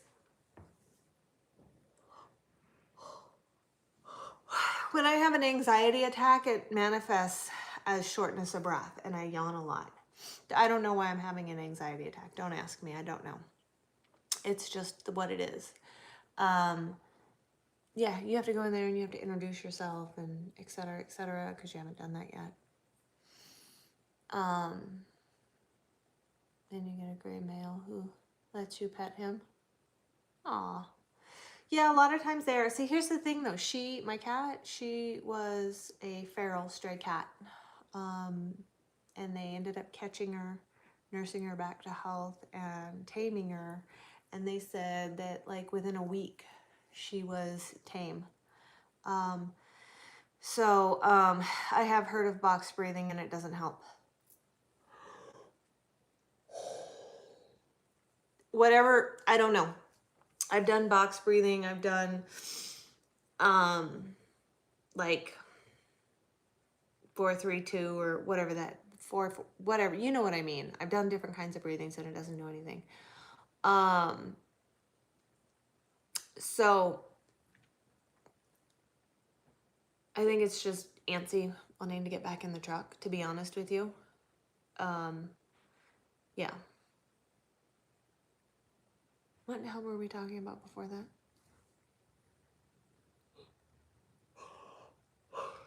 Nothing helps. Honestly, nothing helps.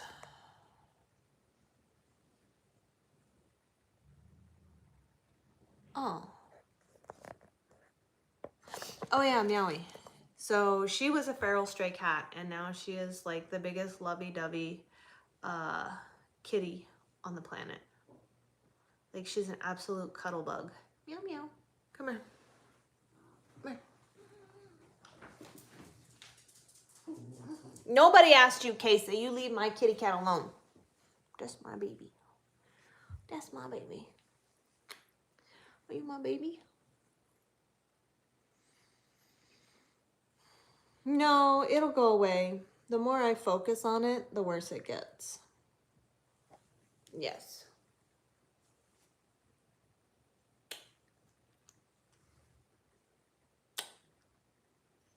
She lets me trim her toenails and play with her little feetsies. Look at him. Look at these eagle talons. Look at those things. Somebody needs a potty cure. Don't you? Don't you, little missy? Look, even my kitty cat has anxiety. She licks her fur out because of the anxiety after our trucking accident. We were fine, but she was in the truck when we were hit. So, she's a good baby though. She's a good baby. Nothing happened to her. I think it was just, you know, it's traumatic, you know. It was a hard hit. It was an absolute hard hit. That motherfucker was doing 70 miles an hour when he slammed into the rear of my trailer after he crossed over the white line on the shoulder.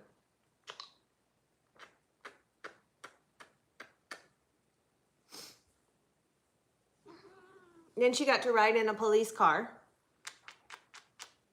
The sheriff's officer, state patrol or whatever the hell it was out in Colorado, they were like, we're going to call animal control. I said, motherfucker, no, you ain't. We're going to call the humane side. Nuh-uh.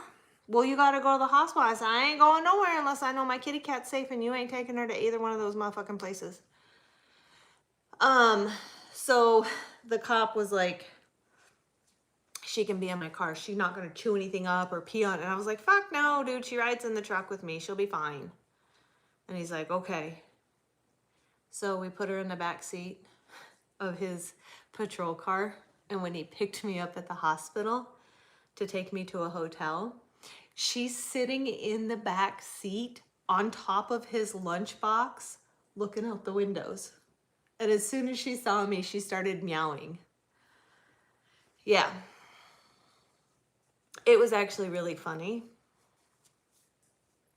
Hello, ma'am. Hello, Miss Kesa. What are you doing, puppy?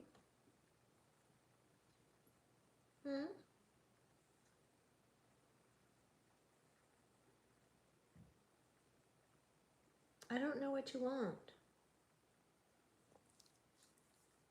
Boop. Boop. Yeah.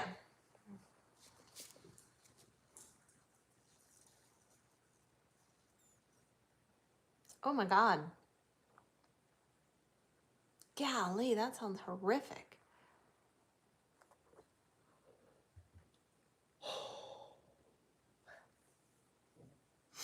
So,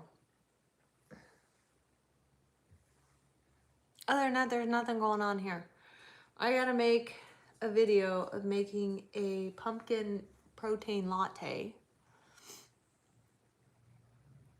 Oh shit. Holy fuck. Yeah, I was standing on the passenger step of my truck, so it threw me into the door and into the stacks of the truck and then threw me off the step. So I had a concussion and some bruises. That was all I got, thankfully. But yeah.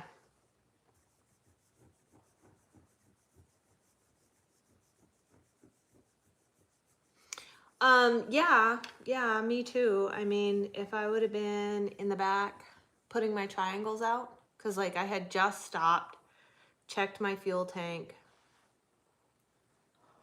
It's that my passenger side tank was full and the truck wouldn't start, which means that the driver's side was empty.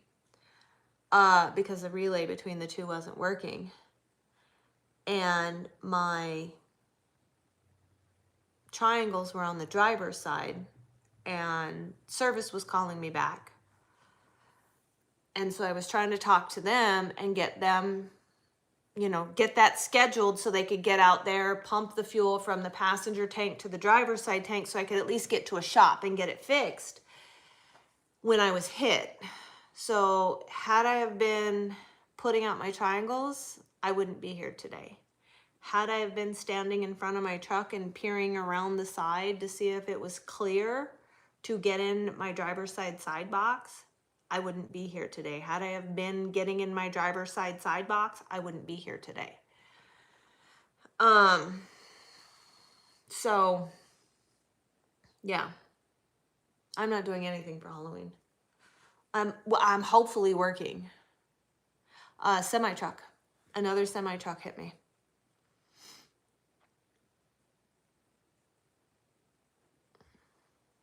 Yeah. The driver crossed over the white line, hit me on the shoulder, swerved into the left lane, which was completely empty because there was nobody there. So why the fuck was he in the right lane? And then came back across like right in front of my truck, and his trailer caught the mirror on my driver's side and spun the whole mirror around. And he laid the truck over in a ditch. I thought he was dead. I freaked out. I literally thought he was dead. So I grabbed my phone and called 911 and yeah.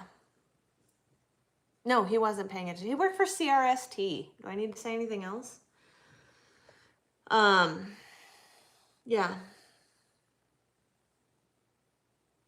Fuck no. Pumpkin cheesecake. I am gonna make protein Reese's peanut butter cups. Oh my god, look. God damn it. I'm gonna make protein Reese's peanut butter cups, but I'm gonna make them in these little guys. These little silicone trees. Crash roll stunt trucks. Can't remember shit, yeah. Yes, I'm gonna make, because you know how Reese's does like Christmas trees?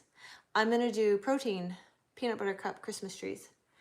And I saw a recipe for pumpkin overnight oats. So I might do that. I'm definitely making something else with pumpkin. I want to do peanut butter cups and I want to do something with pumpkin. So glad you found this channel. I'm a sweet person. Yeah. Oh, thank you for subscribing and turning on notifications. Yeah, it's a protein pumpkin cheesecake and it's fantastic. I like to use it as a dip, but that's because I'm not watching the amount of carbs that I'm taking in, because again, my plan is different. So it's like, it's super good. I use graham crackers. I dip graham crackers or animal crackers in it. You could dip fruit in it too if you really wanted, you know. What exactly are overnight oats? So I'm gonna have to take my oats and I'm gonna have to process them in the Ninja and turn them into like a oat flour. So it's pumpkin and yogurt and oat flour and sweetener and pumpkin pie spice, and then you make it and you wrap it and you put it in the refrigerator and then you eat it the next morning for breakfast. And obviously it has protein powder in it. So I don't know if you guys can tell, but Ron is one of my clients. So we talk a lot about different recipes, and this is something that we just do. We share recipes with each other. We share taste tests. We share all this information because you're not on your journey alone. And what if somebody found something that you didn't know about and then they share it with you and now it's like your new favorite? You know what I mean? It should be a community. We should all be working together and supporting each other and helping each other.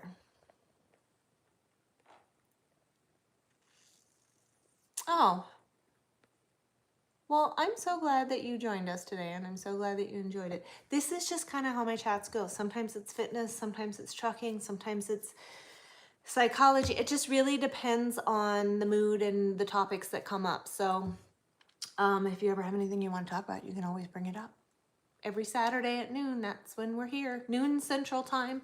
It's currently 1:52 here. So whatever time it is there, just know that we start at noon. So we've been here almost 2 hours now. See the news about what? Yes. Yes, I saw that. You're gonna try that out. Try what out? The cheesecake? I have the recipe for it. You just have to send me a message or a comment on one of my videos or something, or send me a way to be able to contact you. Actually, in my fitness website, I do have a free community. So if you join the free community, we can chat there and I can share the recipe there.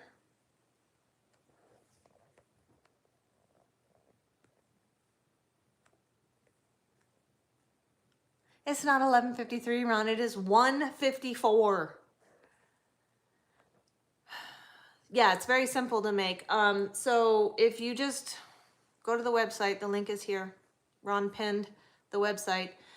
Go there, go to the website and scroll to the bottom and there's the free fitness and activity community. Join the community, it's totally free. Introduce yourself in the community and then and ask me for the recipe and I'll share the recipe. I know he's talking about California time. I just have to give him shit.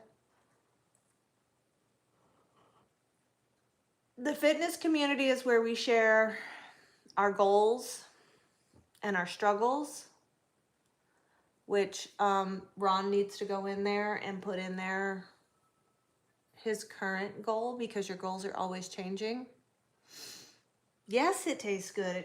It's fucking good. It's like, think of like pumpkin cheesecake turned into almost like it's a little bit thicker than a dip, but I do like to use it like as a dip. It's fucking amazing. That's all I have to say to that.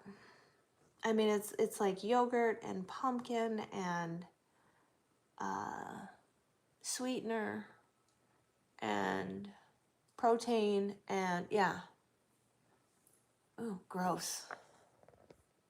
You're gross. You're absolutely disgusting.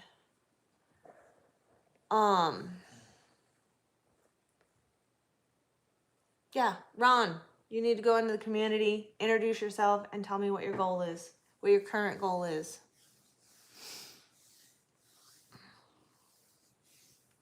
Remember, accountability is key.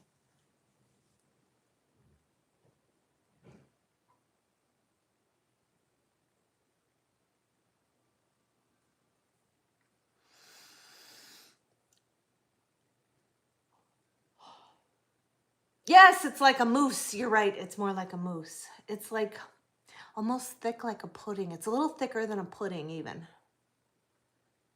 Yeah, it's good as fuck. So good. So good. I want to make like a cookies and cream one, but I don't have any motherfucking Oreos.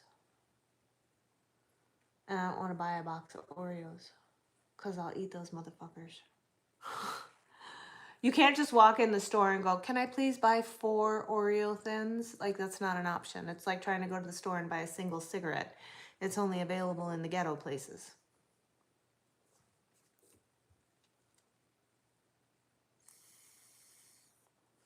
Right, if I buy a whole thing of Thins, I'll eat them all, fuckhead.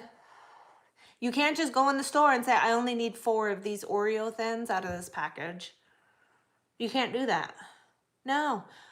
Exactly. Food's not a reward, and I like to stay on my plan because I like to work towards my goals, not away from my goals. And the key to overcoming temptation is not having it there. You see my point?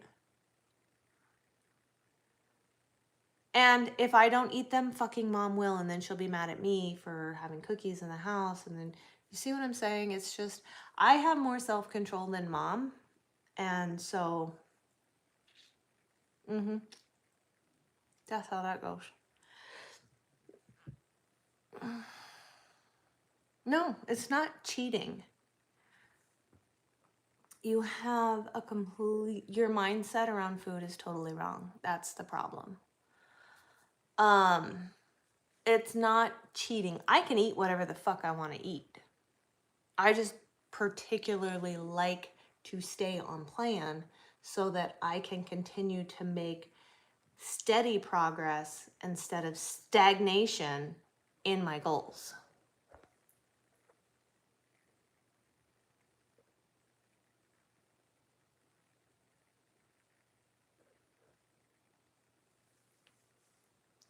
Right. And I would only eat 2 at a time, but I would eat 2 at a time every fucking day until they were gone. See?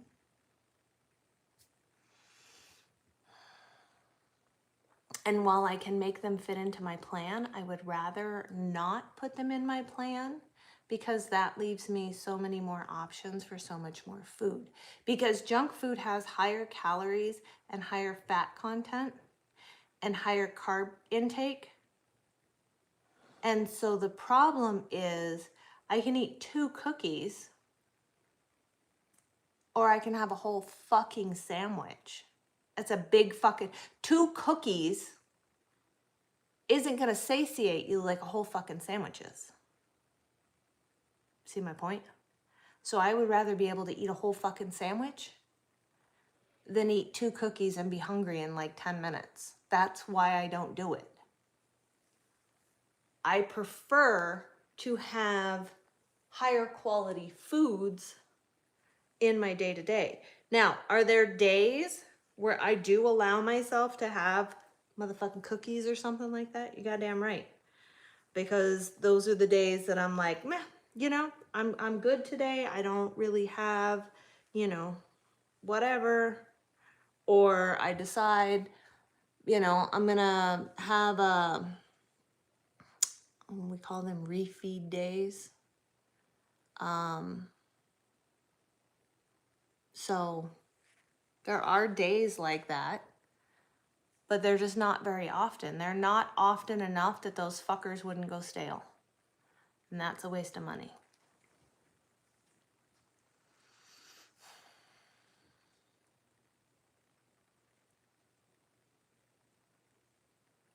So,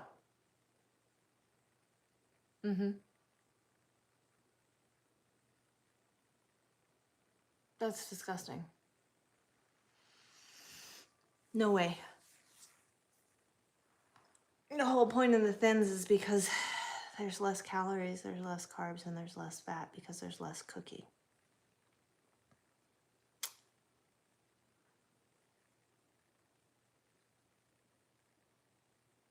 Ugh. Gross.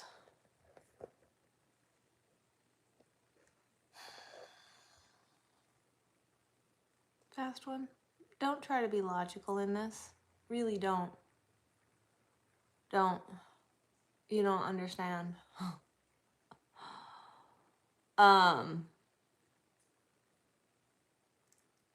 Like I can have 3 cups of protein coffee and be over 60 grams of protein for the day. Because I don't have a huge appetite in the morning, and that comes from trucking, because I don't eat very much when I start my day off when I'm in the truck. I mean, I eat, I just don't eat a lot. So when I'm home, that's kind of what I do instead. Like I do protein coffee. You know, I'll have a cup in the morning. I'll have a cup of protein coffee in the morning, and then I go to the gym and I work out, and then I come home and I have another protein coffee and a light snack. Like I'll have like a slice of toast with a little peanut butter and honey. And then Chrome and I go for a walk. And then I come home, and then I have another cup of protein coffee, and I'll have something bigger like a bagel with some cream cheese, and then I'll have like a sandwich for lunch, like turkey sandwich. And then I have dinner. That's kind of how my day goes. And don't give me no shit about no fucking bagels, because the Royo bagels have 37 fucking carbs, and a regular bagel has between 50 and 80 grams of carbs. So shut the fuck up about bagels, fast one. I've already had 3. Oh, that's why I can't have another one.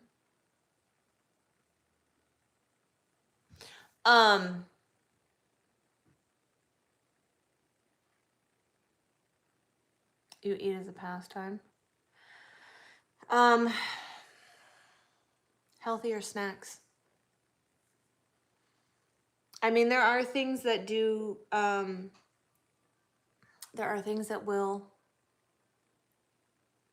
maybe try things that are more satiating, you know, more satisfying, more filling, because then you're less inclined to eat again. Oftentimes you eat because you're bored, or you eat because you're dehydrated.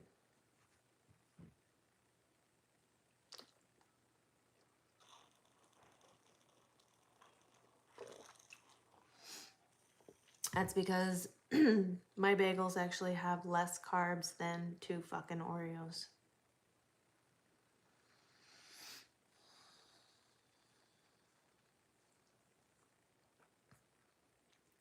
So the bagels have 37 grams of carbs and 31 grams of fiber, making the net carbs anywhere between 5 and 6, with 9 grams of protein and 1.5 grams of fat.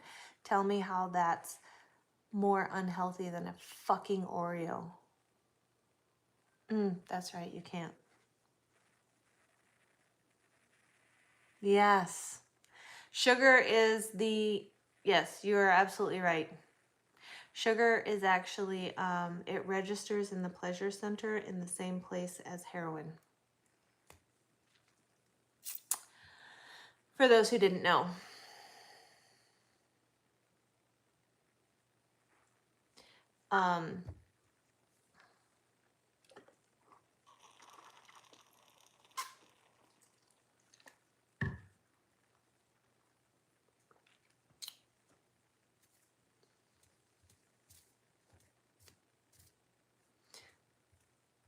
What were we talking about? Before Fast One made a smart ass comment, as usual. Feisty. I'm always feisty.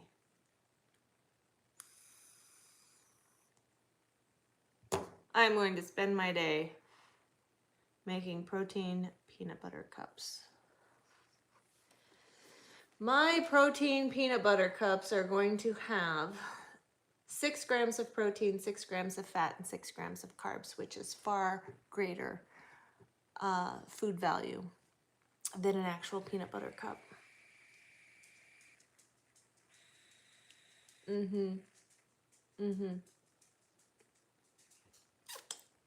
Yep.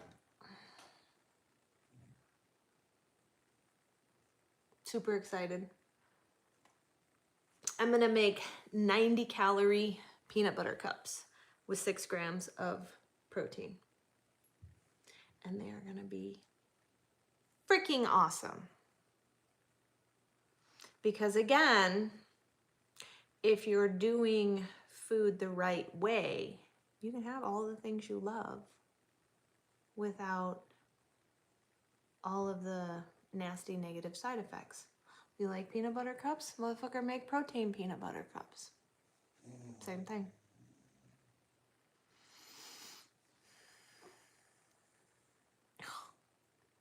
You cannot overdose on protein.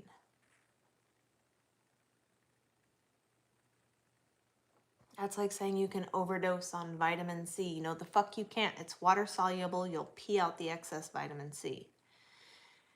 And consuming 1 gram of protein per pound of body weight is not even close to fucking overdosing. You act like I eat fucking 400 grams of protein a day. I don't.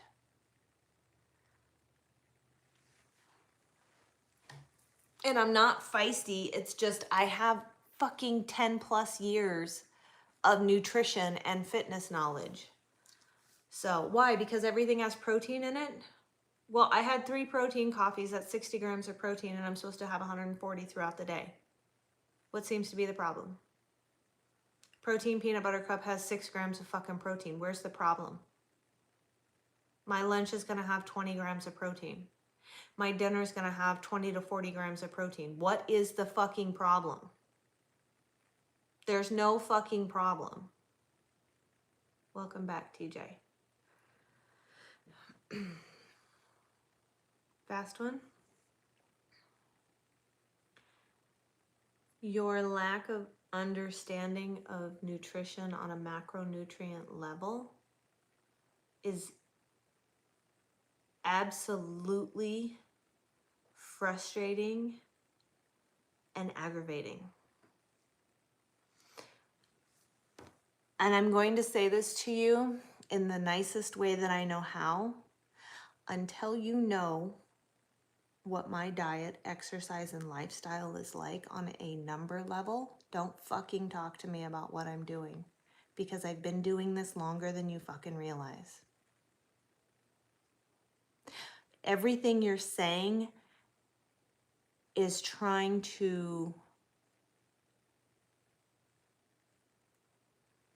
I know that I know what I'm talking about. And when you say these things, the people who don't know my history and don't know my background are more inclined to think that I'm a fucking idiot. So thank you.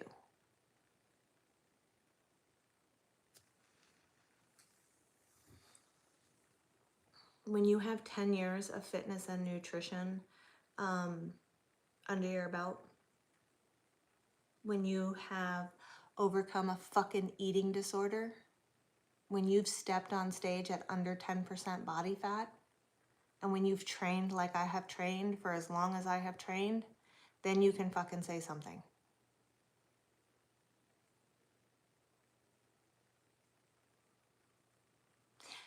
A lot of you do, but there are people in here who don't, who've never seen my live before. And as a friend, why are you trying to diminish me in any way, shape, or form? That's not real friend-like behavior. That's more like passive-aggressive, shitty troll behavior. I'm just asking.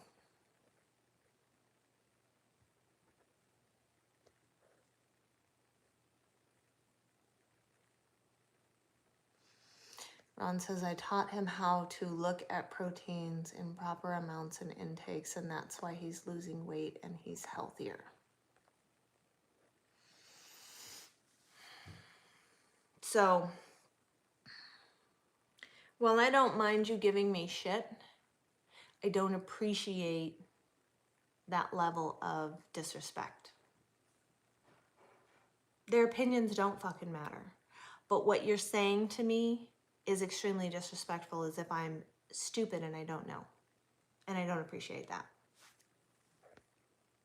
Should you take 0.8 grams of protein per kilogram of body weight or more? You don't exercise. Yes, it's anywhere from like 0.7, 0.8 to 1 gram. I do 1 gram because it's easier to do the math. So honestly, if I fall anywhere between 125 and 140, I'm happy. If I hit 145 or 150, I'm not mad. I'm not freaking out. But it's, you know, it doesn't have to be, and I say this, it doesn't have to be exactly that fucking number every day. It has to be somewhere in a range that's close. Does that make sense? When I fought through my eating disorder, every single macro had to be perfect every fucking day. I literally obsessed over food. And it's not healthy to do that.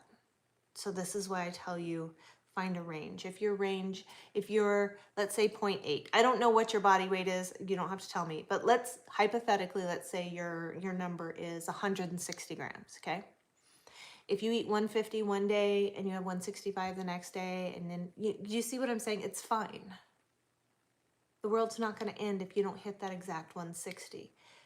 5 or 10 under, 5 or 10 over, no big deal. You just don't want to constantly be, 10 to 20 over every single day.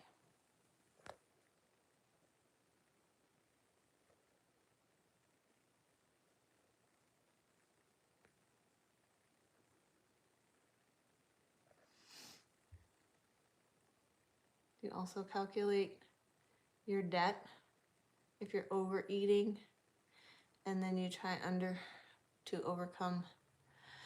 So if you're in a calorie deficit, I mean, it's all based upon how much you weigh, how active you are, and what your goal is. You don't want to be in an extreme deficit. It's not a good idea. Because what that does is that actually slows down your metabolism. So a deficit's okay. Like, let's say, like my body burns 17 to 1800 calories a day. That's right about where I eat. Sometimes I have 19. If I'm trying to increase my metabolism and bring my metabolism up, then what I'll do is I will slowly start increasing my calorie intake because I want to bring my metabolism up.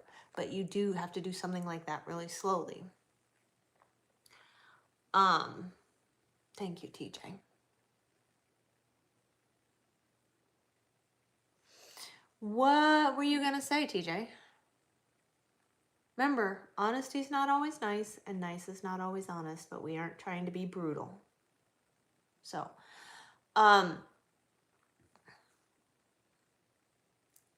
the first thing that you should really do is pay attention to what it is that you eat. Adequate fasting, like 24, 48 hours. No. Intermittent fasting, sure. Depending on how much you weigh. Intermittent fasting is best for people who have an excess of body weight. I am 140 pounds. I am 5'4". I don't have enough excess body weight to do intermittent fasting. Does that make sense?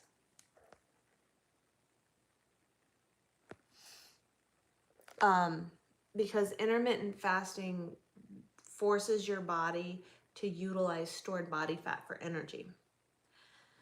So if you have an excess of body weight, let's say if I weighed like 200 pounds, 180. If I weighed like 180, I could do intermittent fasting. Well, then send it to me in a message. TJ. But because I am 140, I have muscle. You see what I'm saying? Like intermittent fasting is not best for me. I've tried it, but I don't have enough body weight for it. Just like keto doesn't work for me. I've tried it. I don't function well on it. Right. I agree with you, TJ. So does that make more sense? Like, my body doesn't do well with little to no carbs. Like, I literally walk around wanting to punch people in the face 24/7. And yes, I get the keto flu that they talk about. I never got past that. I mean, it was so bad. I was like laying on my floor, Googling painless ways to bring about my expiration.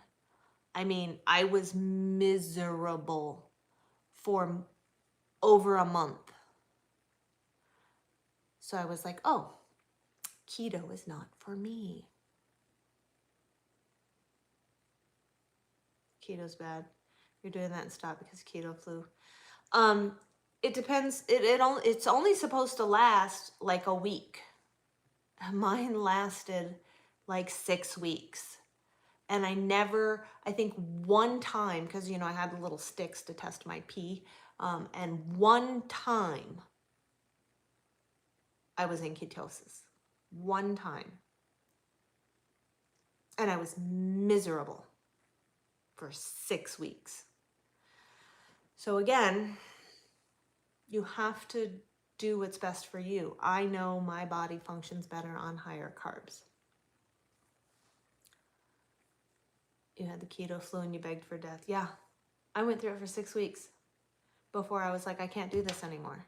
I mean, I was super excited to like be able to intake all these fatty foods, like, oh, I get to have heavy cream and, again, that was still during my time of eating disorders. I just learned that I function better with a higher carb diet.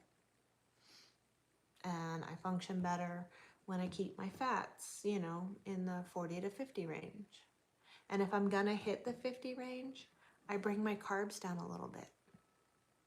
Like, I've been doing this long enough to know how to play with and adjust my diet. Never do keto again.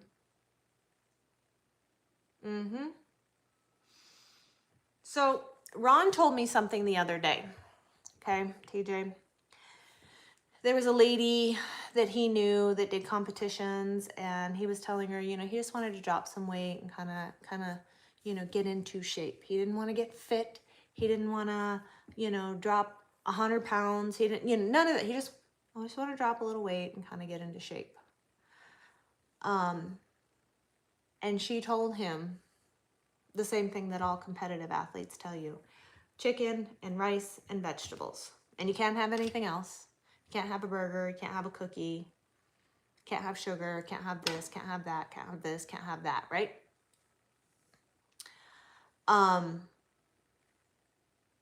And what he's found out is he can have all those things. You just have to find a different way to do it in order for it to work into your programming so that you can, still make progress. You're okay on low calorie, not keto, but you see keto as a food disorder. So, on a positive note, the last time you weighed yourself, you were 350. And you weighed your... Oh, congratulations, TJ. Good for you. It's not... It's partially about calories, but you need to pay attention to how many proteins, how many fats, and how many carbohydrates you're taking in. So, if you're doing 0.8, whatever your number is, if you go to MyFitnessPal, you can go in there and you can set it up like however many calories you want. Like, okay, let's say you're me. 1850, which is about 140 grams of protein. For me, that's like 200 or more grams of carbs and about 50 grams of fat. That's 1850. That's how I want you to look at it. I don't want you to look at the calories on the fucking packages. I want you to look at the macronutrients, the proteins, the fats, and the carbs. You lifted weights in college and your coach had the same thought process. Oh, what is that lady trainer person?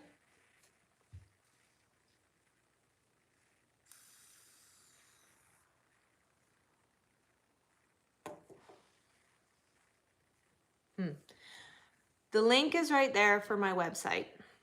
There is a free slideshow overview about food and nutrition, in a sense, how simple and how basic it can be. So you have an idea. You don't need a full kitchen. It's designed for truck drivers, for crying out loud. So if you are at home every day, you're going to have so many more options available to you that you're not going to run into the risk of feeling stuck or feeling like you're eating the same thing all the time. Competing and healthy living are absolutely different. They are astronomically different. Competition athletes are pretty much the only people that can eat chicken and rice and vegetables every day for fucking years on end. Normal people can't. Go to my website. The link, it's right there. It's linked. It says Ron Gray 8457. Okay, he linked a comment to the website.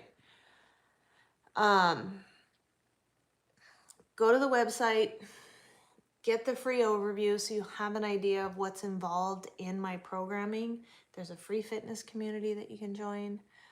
Introduce yourself and tell us what your goal is. And then we'll all, you have to do it on a desktop though. You have to join the fitness. To access a fitness community, it has to be from the website. It cannot be from my storefront. You can sign up for it, but you can't act. Does that make sense? Anyways, I have a very basic program. It's $20 and it gives you information. It's basically like, here's your tools. Here's some links to some products that I absolutely love, protein powders that I love, et cetera, et cetera. Here's some meal ideas. Here's some food options, things like that. And then in the fitness community, or if you connect with me on other platforms like a TikTok or Instagram or Facebook or whatever, Ron and I share a lot of different recipes back and forth. Like, oh, hey, I just found this because I know he really likes raspberry. Like I found this raspberry protein cheesecake. I shared it with him, he finds recipes that he shares with me because he knows, like, him and I both have a sweet tooth. I just really try to stay away from them because I will overindulge. I know myself. I allow myself to have them, but I don't allow myself to have them every day because I know, based upon my eating disorder, what my problem is, right? And while I don't have that problem anymore, I take steps to prevent myself from getting back into them. So, anyways, there are options available. You want to join the $20 program? I'll give you all the tools and you do it yourself. And let's say you're doing it for like 2 months and you're down, 15 pounds and you've kind of plateaued and you've been plateaued for a month. Give me a call, like book a call with me. You can book a 45-minute phone call with me and we'll talk about it. Same things happened with Ron. He got all the information and started, started with 3 things in the beginning. He just changed 3 things first. And he did that for a few weeks. And then, he made a couple other changes and did that for a few weeks and then made a couple other changes, did that for a few weeks. We had a conversation, about him being plateaued and et cetera. And then he made a couple other changes and they started dropping weight again. So this is how the whole thing works. If you want somebody to talk to once a month, there's a program for that.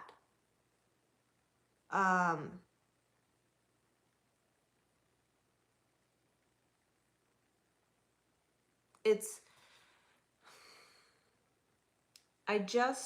the more that, it's so hard to explain. It's like, there's so much I want to say, and I'm trying to say it all in the right way. But like,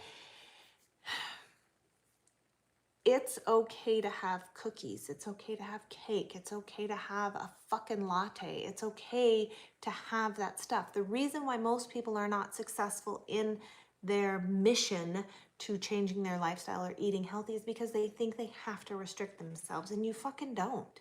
You absolutely don't. Ron sent me a recipe for this protein cheesecake, and I fucking love it.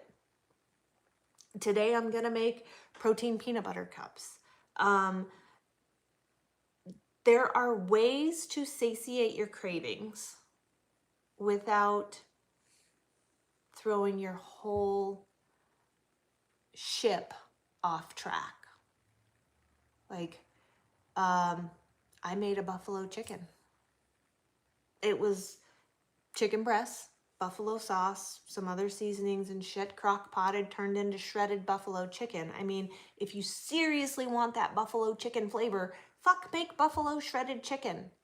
You know, have it with some rice, or have it on a piece of bread, or put it in a fucking burrito and roll it up. Like, this is what I mean. Like, you don't have to over restrict yourselves. That's how you create unhealthy relationships with food. You call depression eating. It's emotional eating. It is emotional eating, and the vast majority of us are emotional eaters. Try drinking more water. I know you drink a lot of water. I'm just saying, oftentimes it's not so much that you're hungry, it's that you're bored. Try a protein coffee. Try a protein coffee. The vast majority of the population has an unhealthy relationship with food. We're emotional eaters. We crave certain comfort foods, you know, because they were given to us as kids, you know, when things weren't good, like, you know, chicken soup when you're sick. Like, it is what it is. That's just life. But when you have just eaten and you still feel like you know that you're going to go mindless munch, go fucking make a protein coffee. It's not that hard.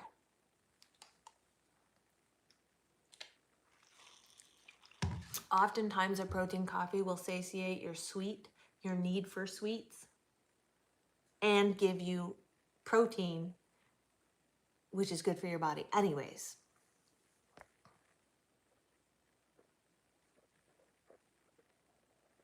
$500 a month. Good God.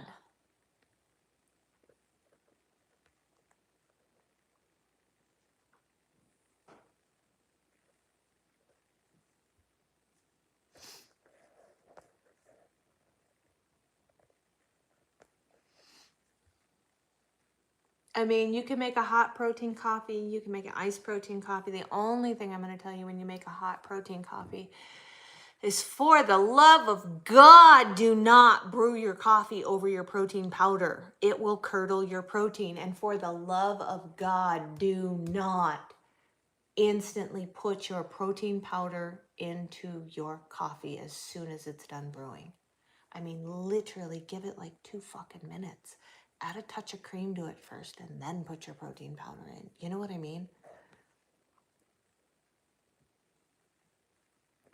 The thing I'm doing, TJ, you see this link, this pinned comment right here? It says Ron Gray 8457. Do you see that comment?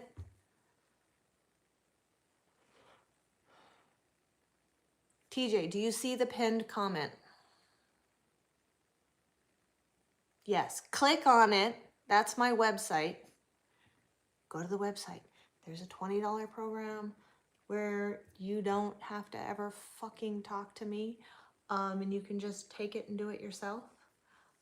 There's a middle grade program where you get all that information. Oh yeah, the $20 program is one-time fee. It's $20. Here's the information. Go have at it. Run with it. If you want to book a call with me, book a fucking call with me. You know, whenever you feel like you're stuck. Or you can do the middle grade program where you get all the information And then you got my ass hounding you once a fucking month, checking in on you. Like, what's your progress like? How do you feel? What were your wins? What were your loses? Like, all of that.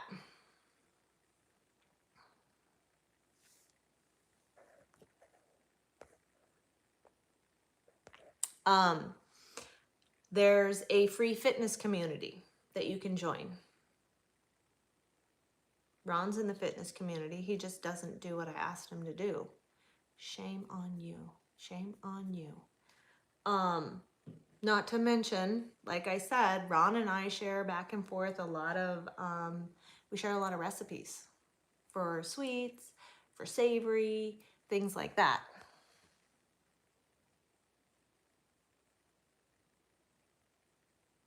One of the best friends. Ah, thank you. I know you're not creepy. You're married. I love your wife. Does protein in a protein coffee suppress appetite?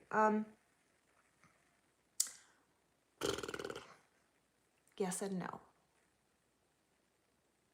Yes, because there is nutrients in it, and caffeine is also a natural appetite suppressor. But no, because if you seriously are like hungry, you're still going to be hungry. Does that make sense? Like your stomach will still growl. But I use protein coffee when I want something sweet. A lot of times.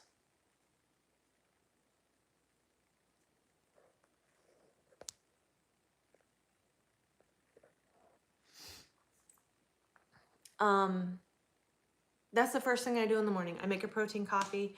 I drink my protein coffee. Like I said, then I go to the gym and I work out.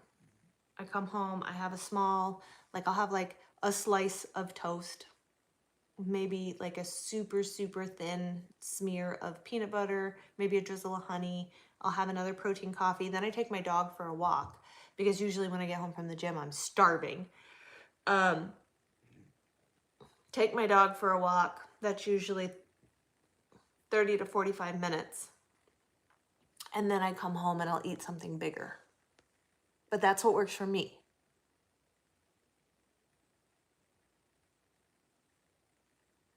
I think you may have to copy paste it.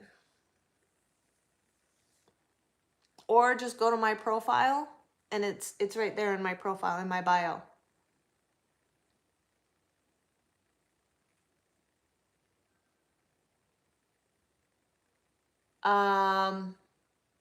I don't know what that is. You can use an isolate protein. You can use a whey concentrate protein. I do not recommend using a casein protein for a hot coffee. You can use it in a cold coffee for sure, but do not use it in a hot coffee. You can even use an unflavored protein if you want.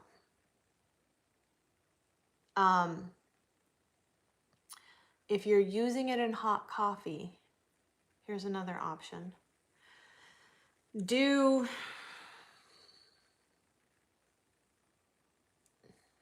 It's hard to say.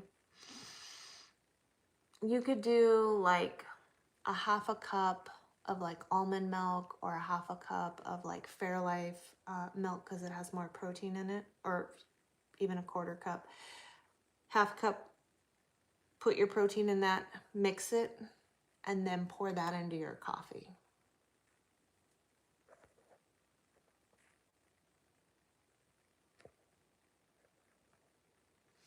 Because protein powders, if you're using like a vanilla, you can use a vanilla, you could use a chocolate, you could use a salted caramel.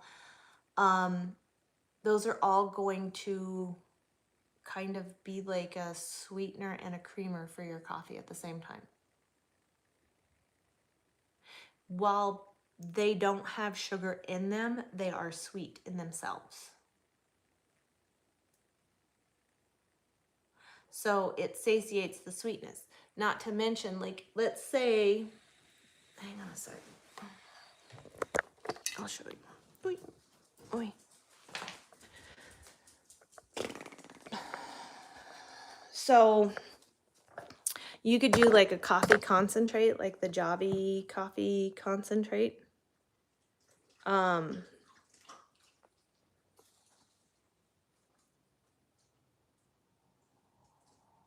just pinned it in the live.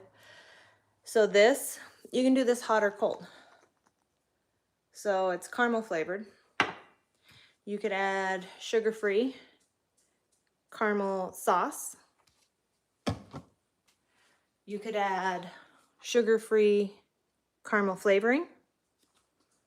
So now you have a sweetener, okay, without sugar.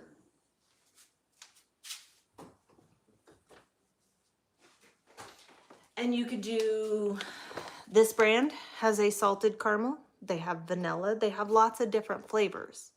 You see what I'm saying? That make more sense?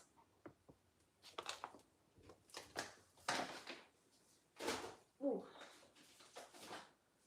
Like I just made a pumpkin spice protein latte.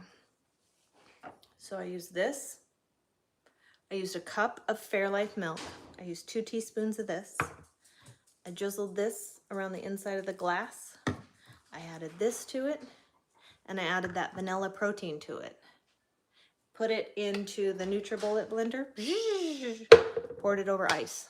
I had a nice little frothy foam like you get at the coffee shop, and I had 20 grams of protein. Well, of course they do. Well, I don't know about art. They have sucralose or... Fuck, I gotta get my glasses. Let me see.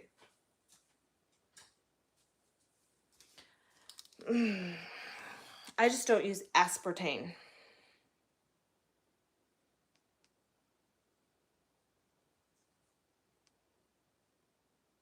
Sucralose.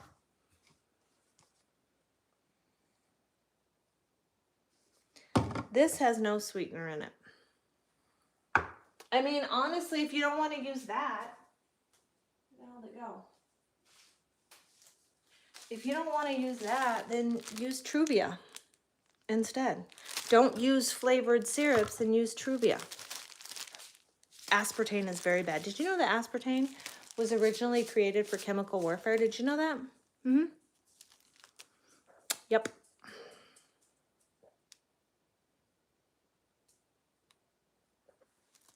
So we don't use aspartame, we use Truvia, sucralose. I don't have any issues with sucralose. It doesn't bother me. I know somebody that it gives them headaches, so they can't take it. This doesn't have any sweetener in it.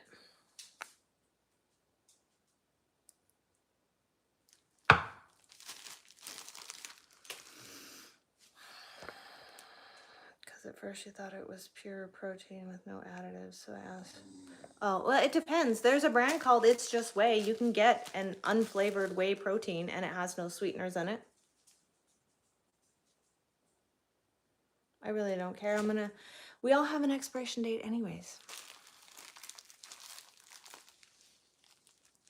So it is what it is.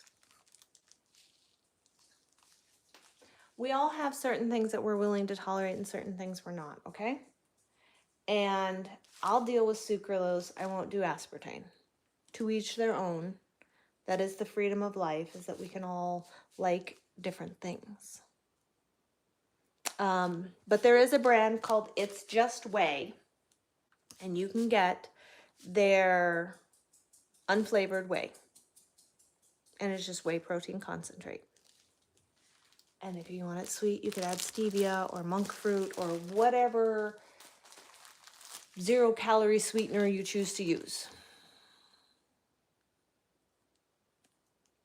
Well, some people would and some people wouldn't. Some people just don't care.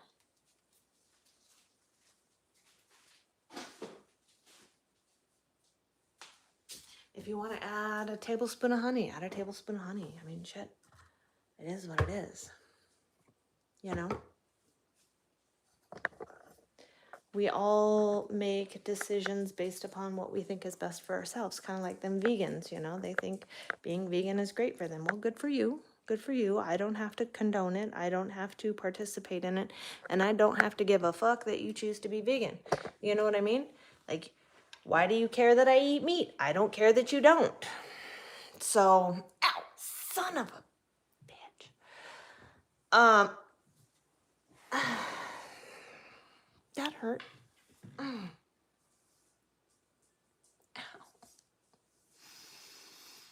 So,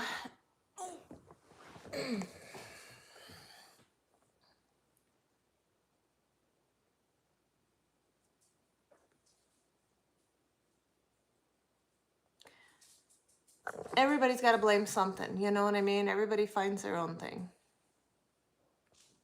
Speaking about what you heard.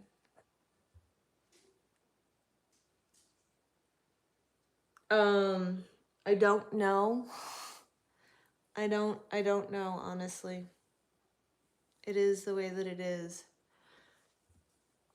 I wash it once, maybe twice a week. That's it.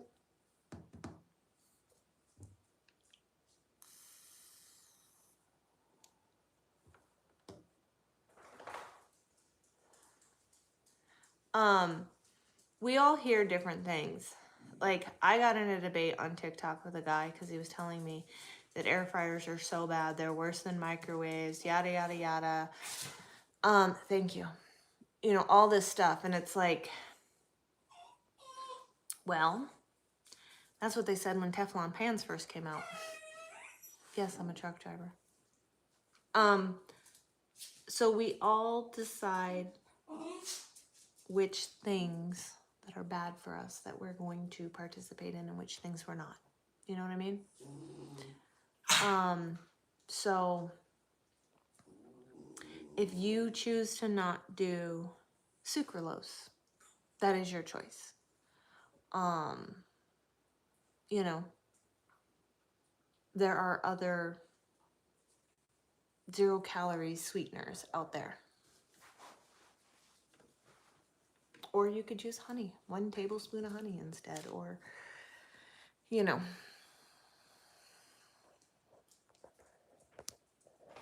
So inappropriate.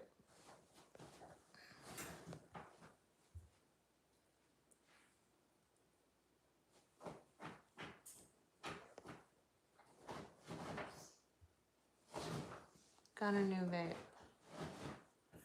It's called the Off Stamp. Yeah, send it to me. I'm trying to convert to one of these goddamn things. But finding the right juice for them is miserable. And it makes me cough. Like these are out of nicotine, and as long as they don't taste burnt, I still use them. It's not even the nicotine that I'm addicted to. I think it's just fucking flavor. I'm nutty like that. Use your air fryer. Yeah, right? Absolutely, I agree. Yep. I actually just saw a recipe for making a protein-based pizza in an air fryer. So, 100%.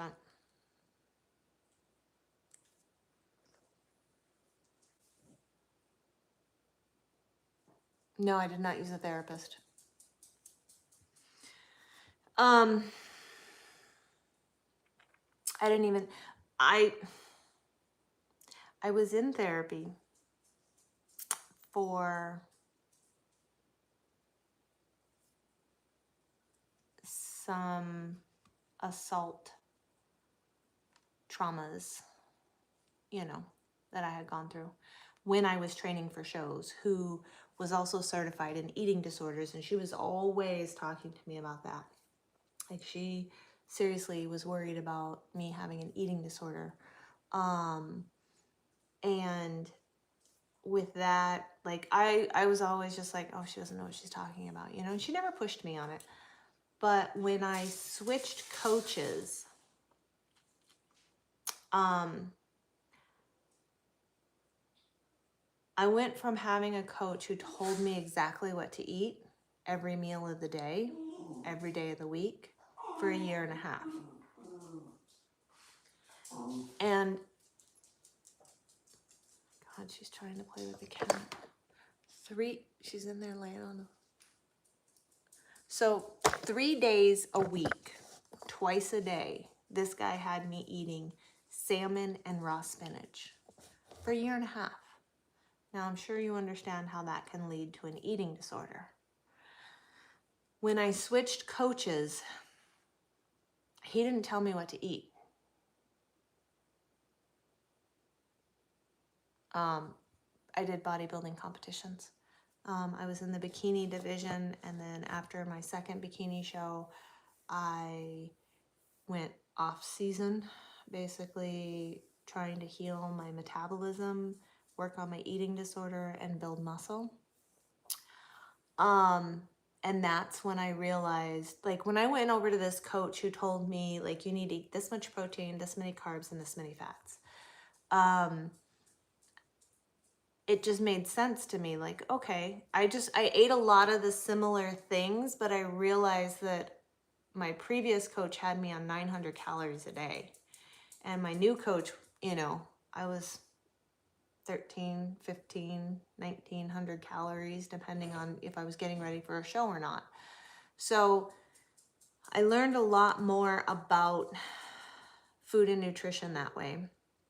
And then I also learned how the over restriction that I had previously is what led to the eating disorder and led to the obsession of making sure I was hitting my numbers so perfectly, the unhealthy relationship with food, and so on and so forth. So I did the recovery on my own, but I also had a really great coach, you know, who, when I would tell him, like, I want to punch everybody in the throat today.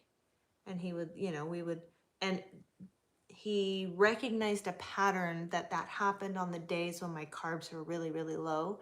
So he realized, okay, this is not the best plan for her. Let's, you know, go ahead and bump that up. And I started actually having more progress when we brought the carb numbers up. So again, it's been a lot of trial and error for me.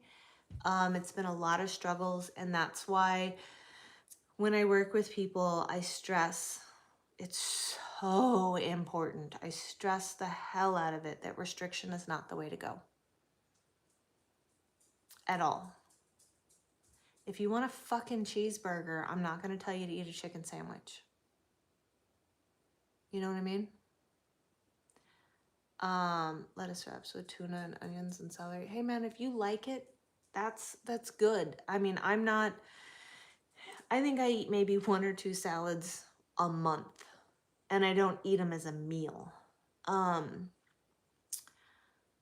I am very, very,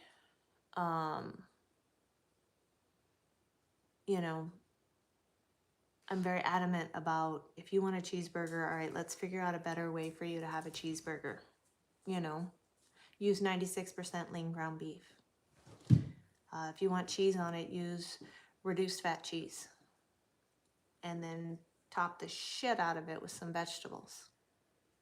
You know, you don't have to have a bun if you're watching your carbs.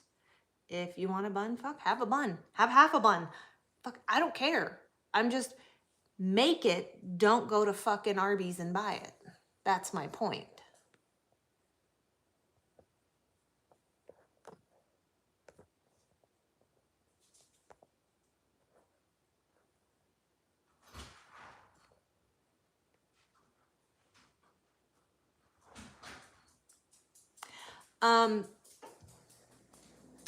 I have these bagels and this bread from a brand called Royo.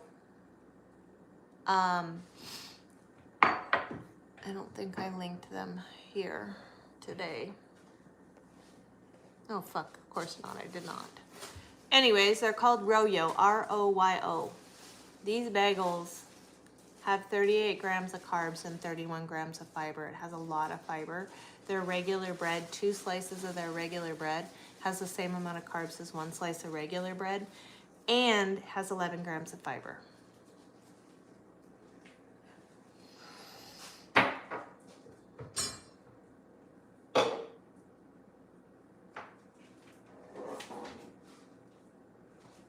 What's up, Thomas?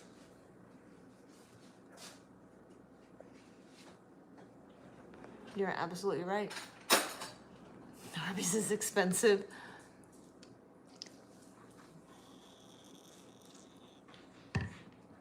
What's up, Burr?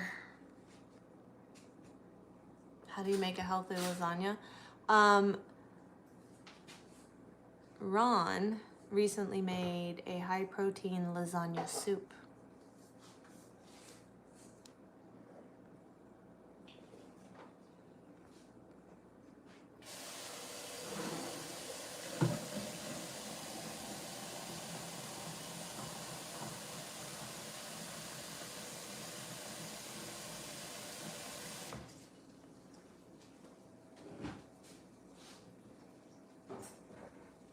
In-N-Out Flying Dutchman smash burger with a low carb tortilla. Exactly. See?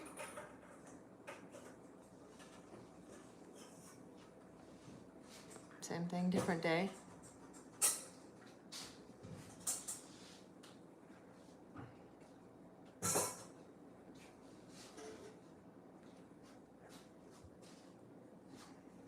Ooh, Mom's gonna make that spice cake with that pumpkin puree in it. I bet if we threw a couple scoops of protein powder in there, it'd be fucking dope. But she won't do it.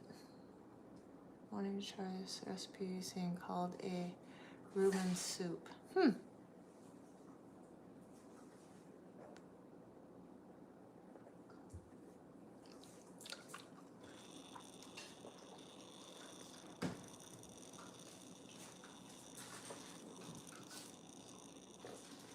cookies or do we want muffins?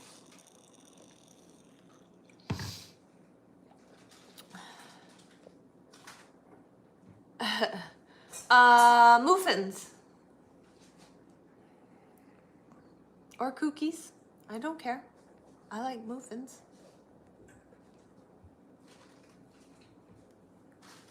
Took 20 minutes to make the lasagna soup and it made 4 servings. You're on your way. Yeah. You use a box of spice cake mix and a can of pumpkin puree.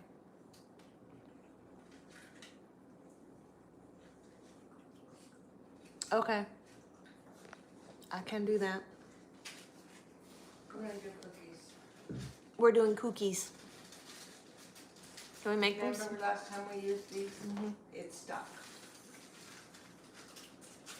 Put it on parchment. Well, I don't have to put them on parchment. I've got a, Oh, the silicone thing. Yeah, I forgot. I'll probably use parchment just so I don't have to clean the silicone. Uh-huh. 'Cause it's being lazy, but Yeah. I'm entitled to be lazy.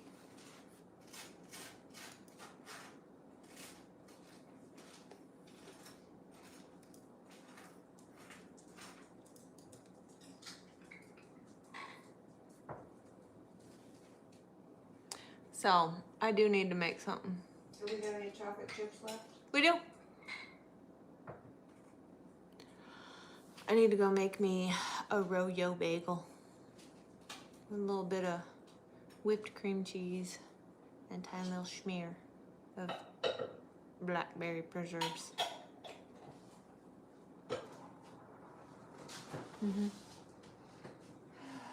I just saw your message come in, TJ.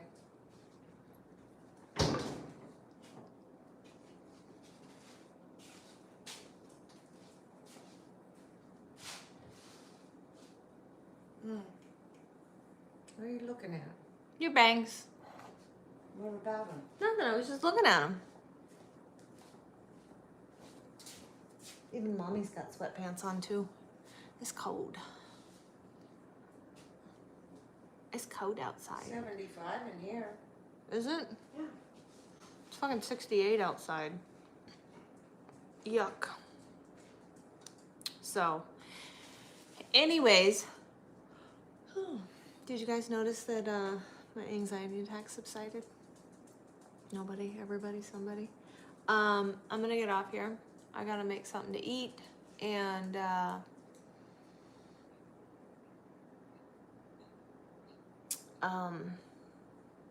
make some protein peanut butter cups today too. So everybody have a great day. Thanks for joining. And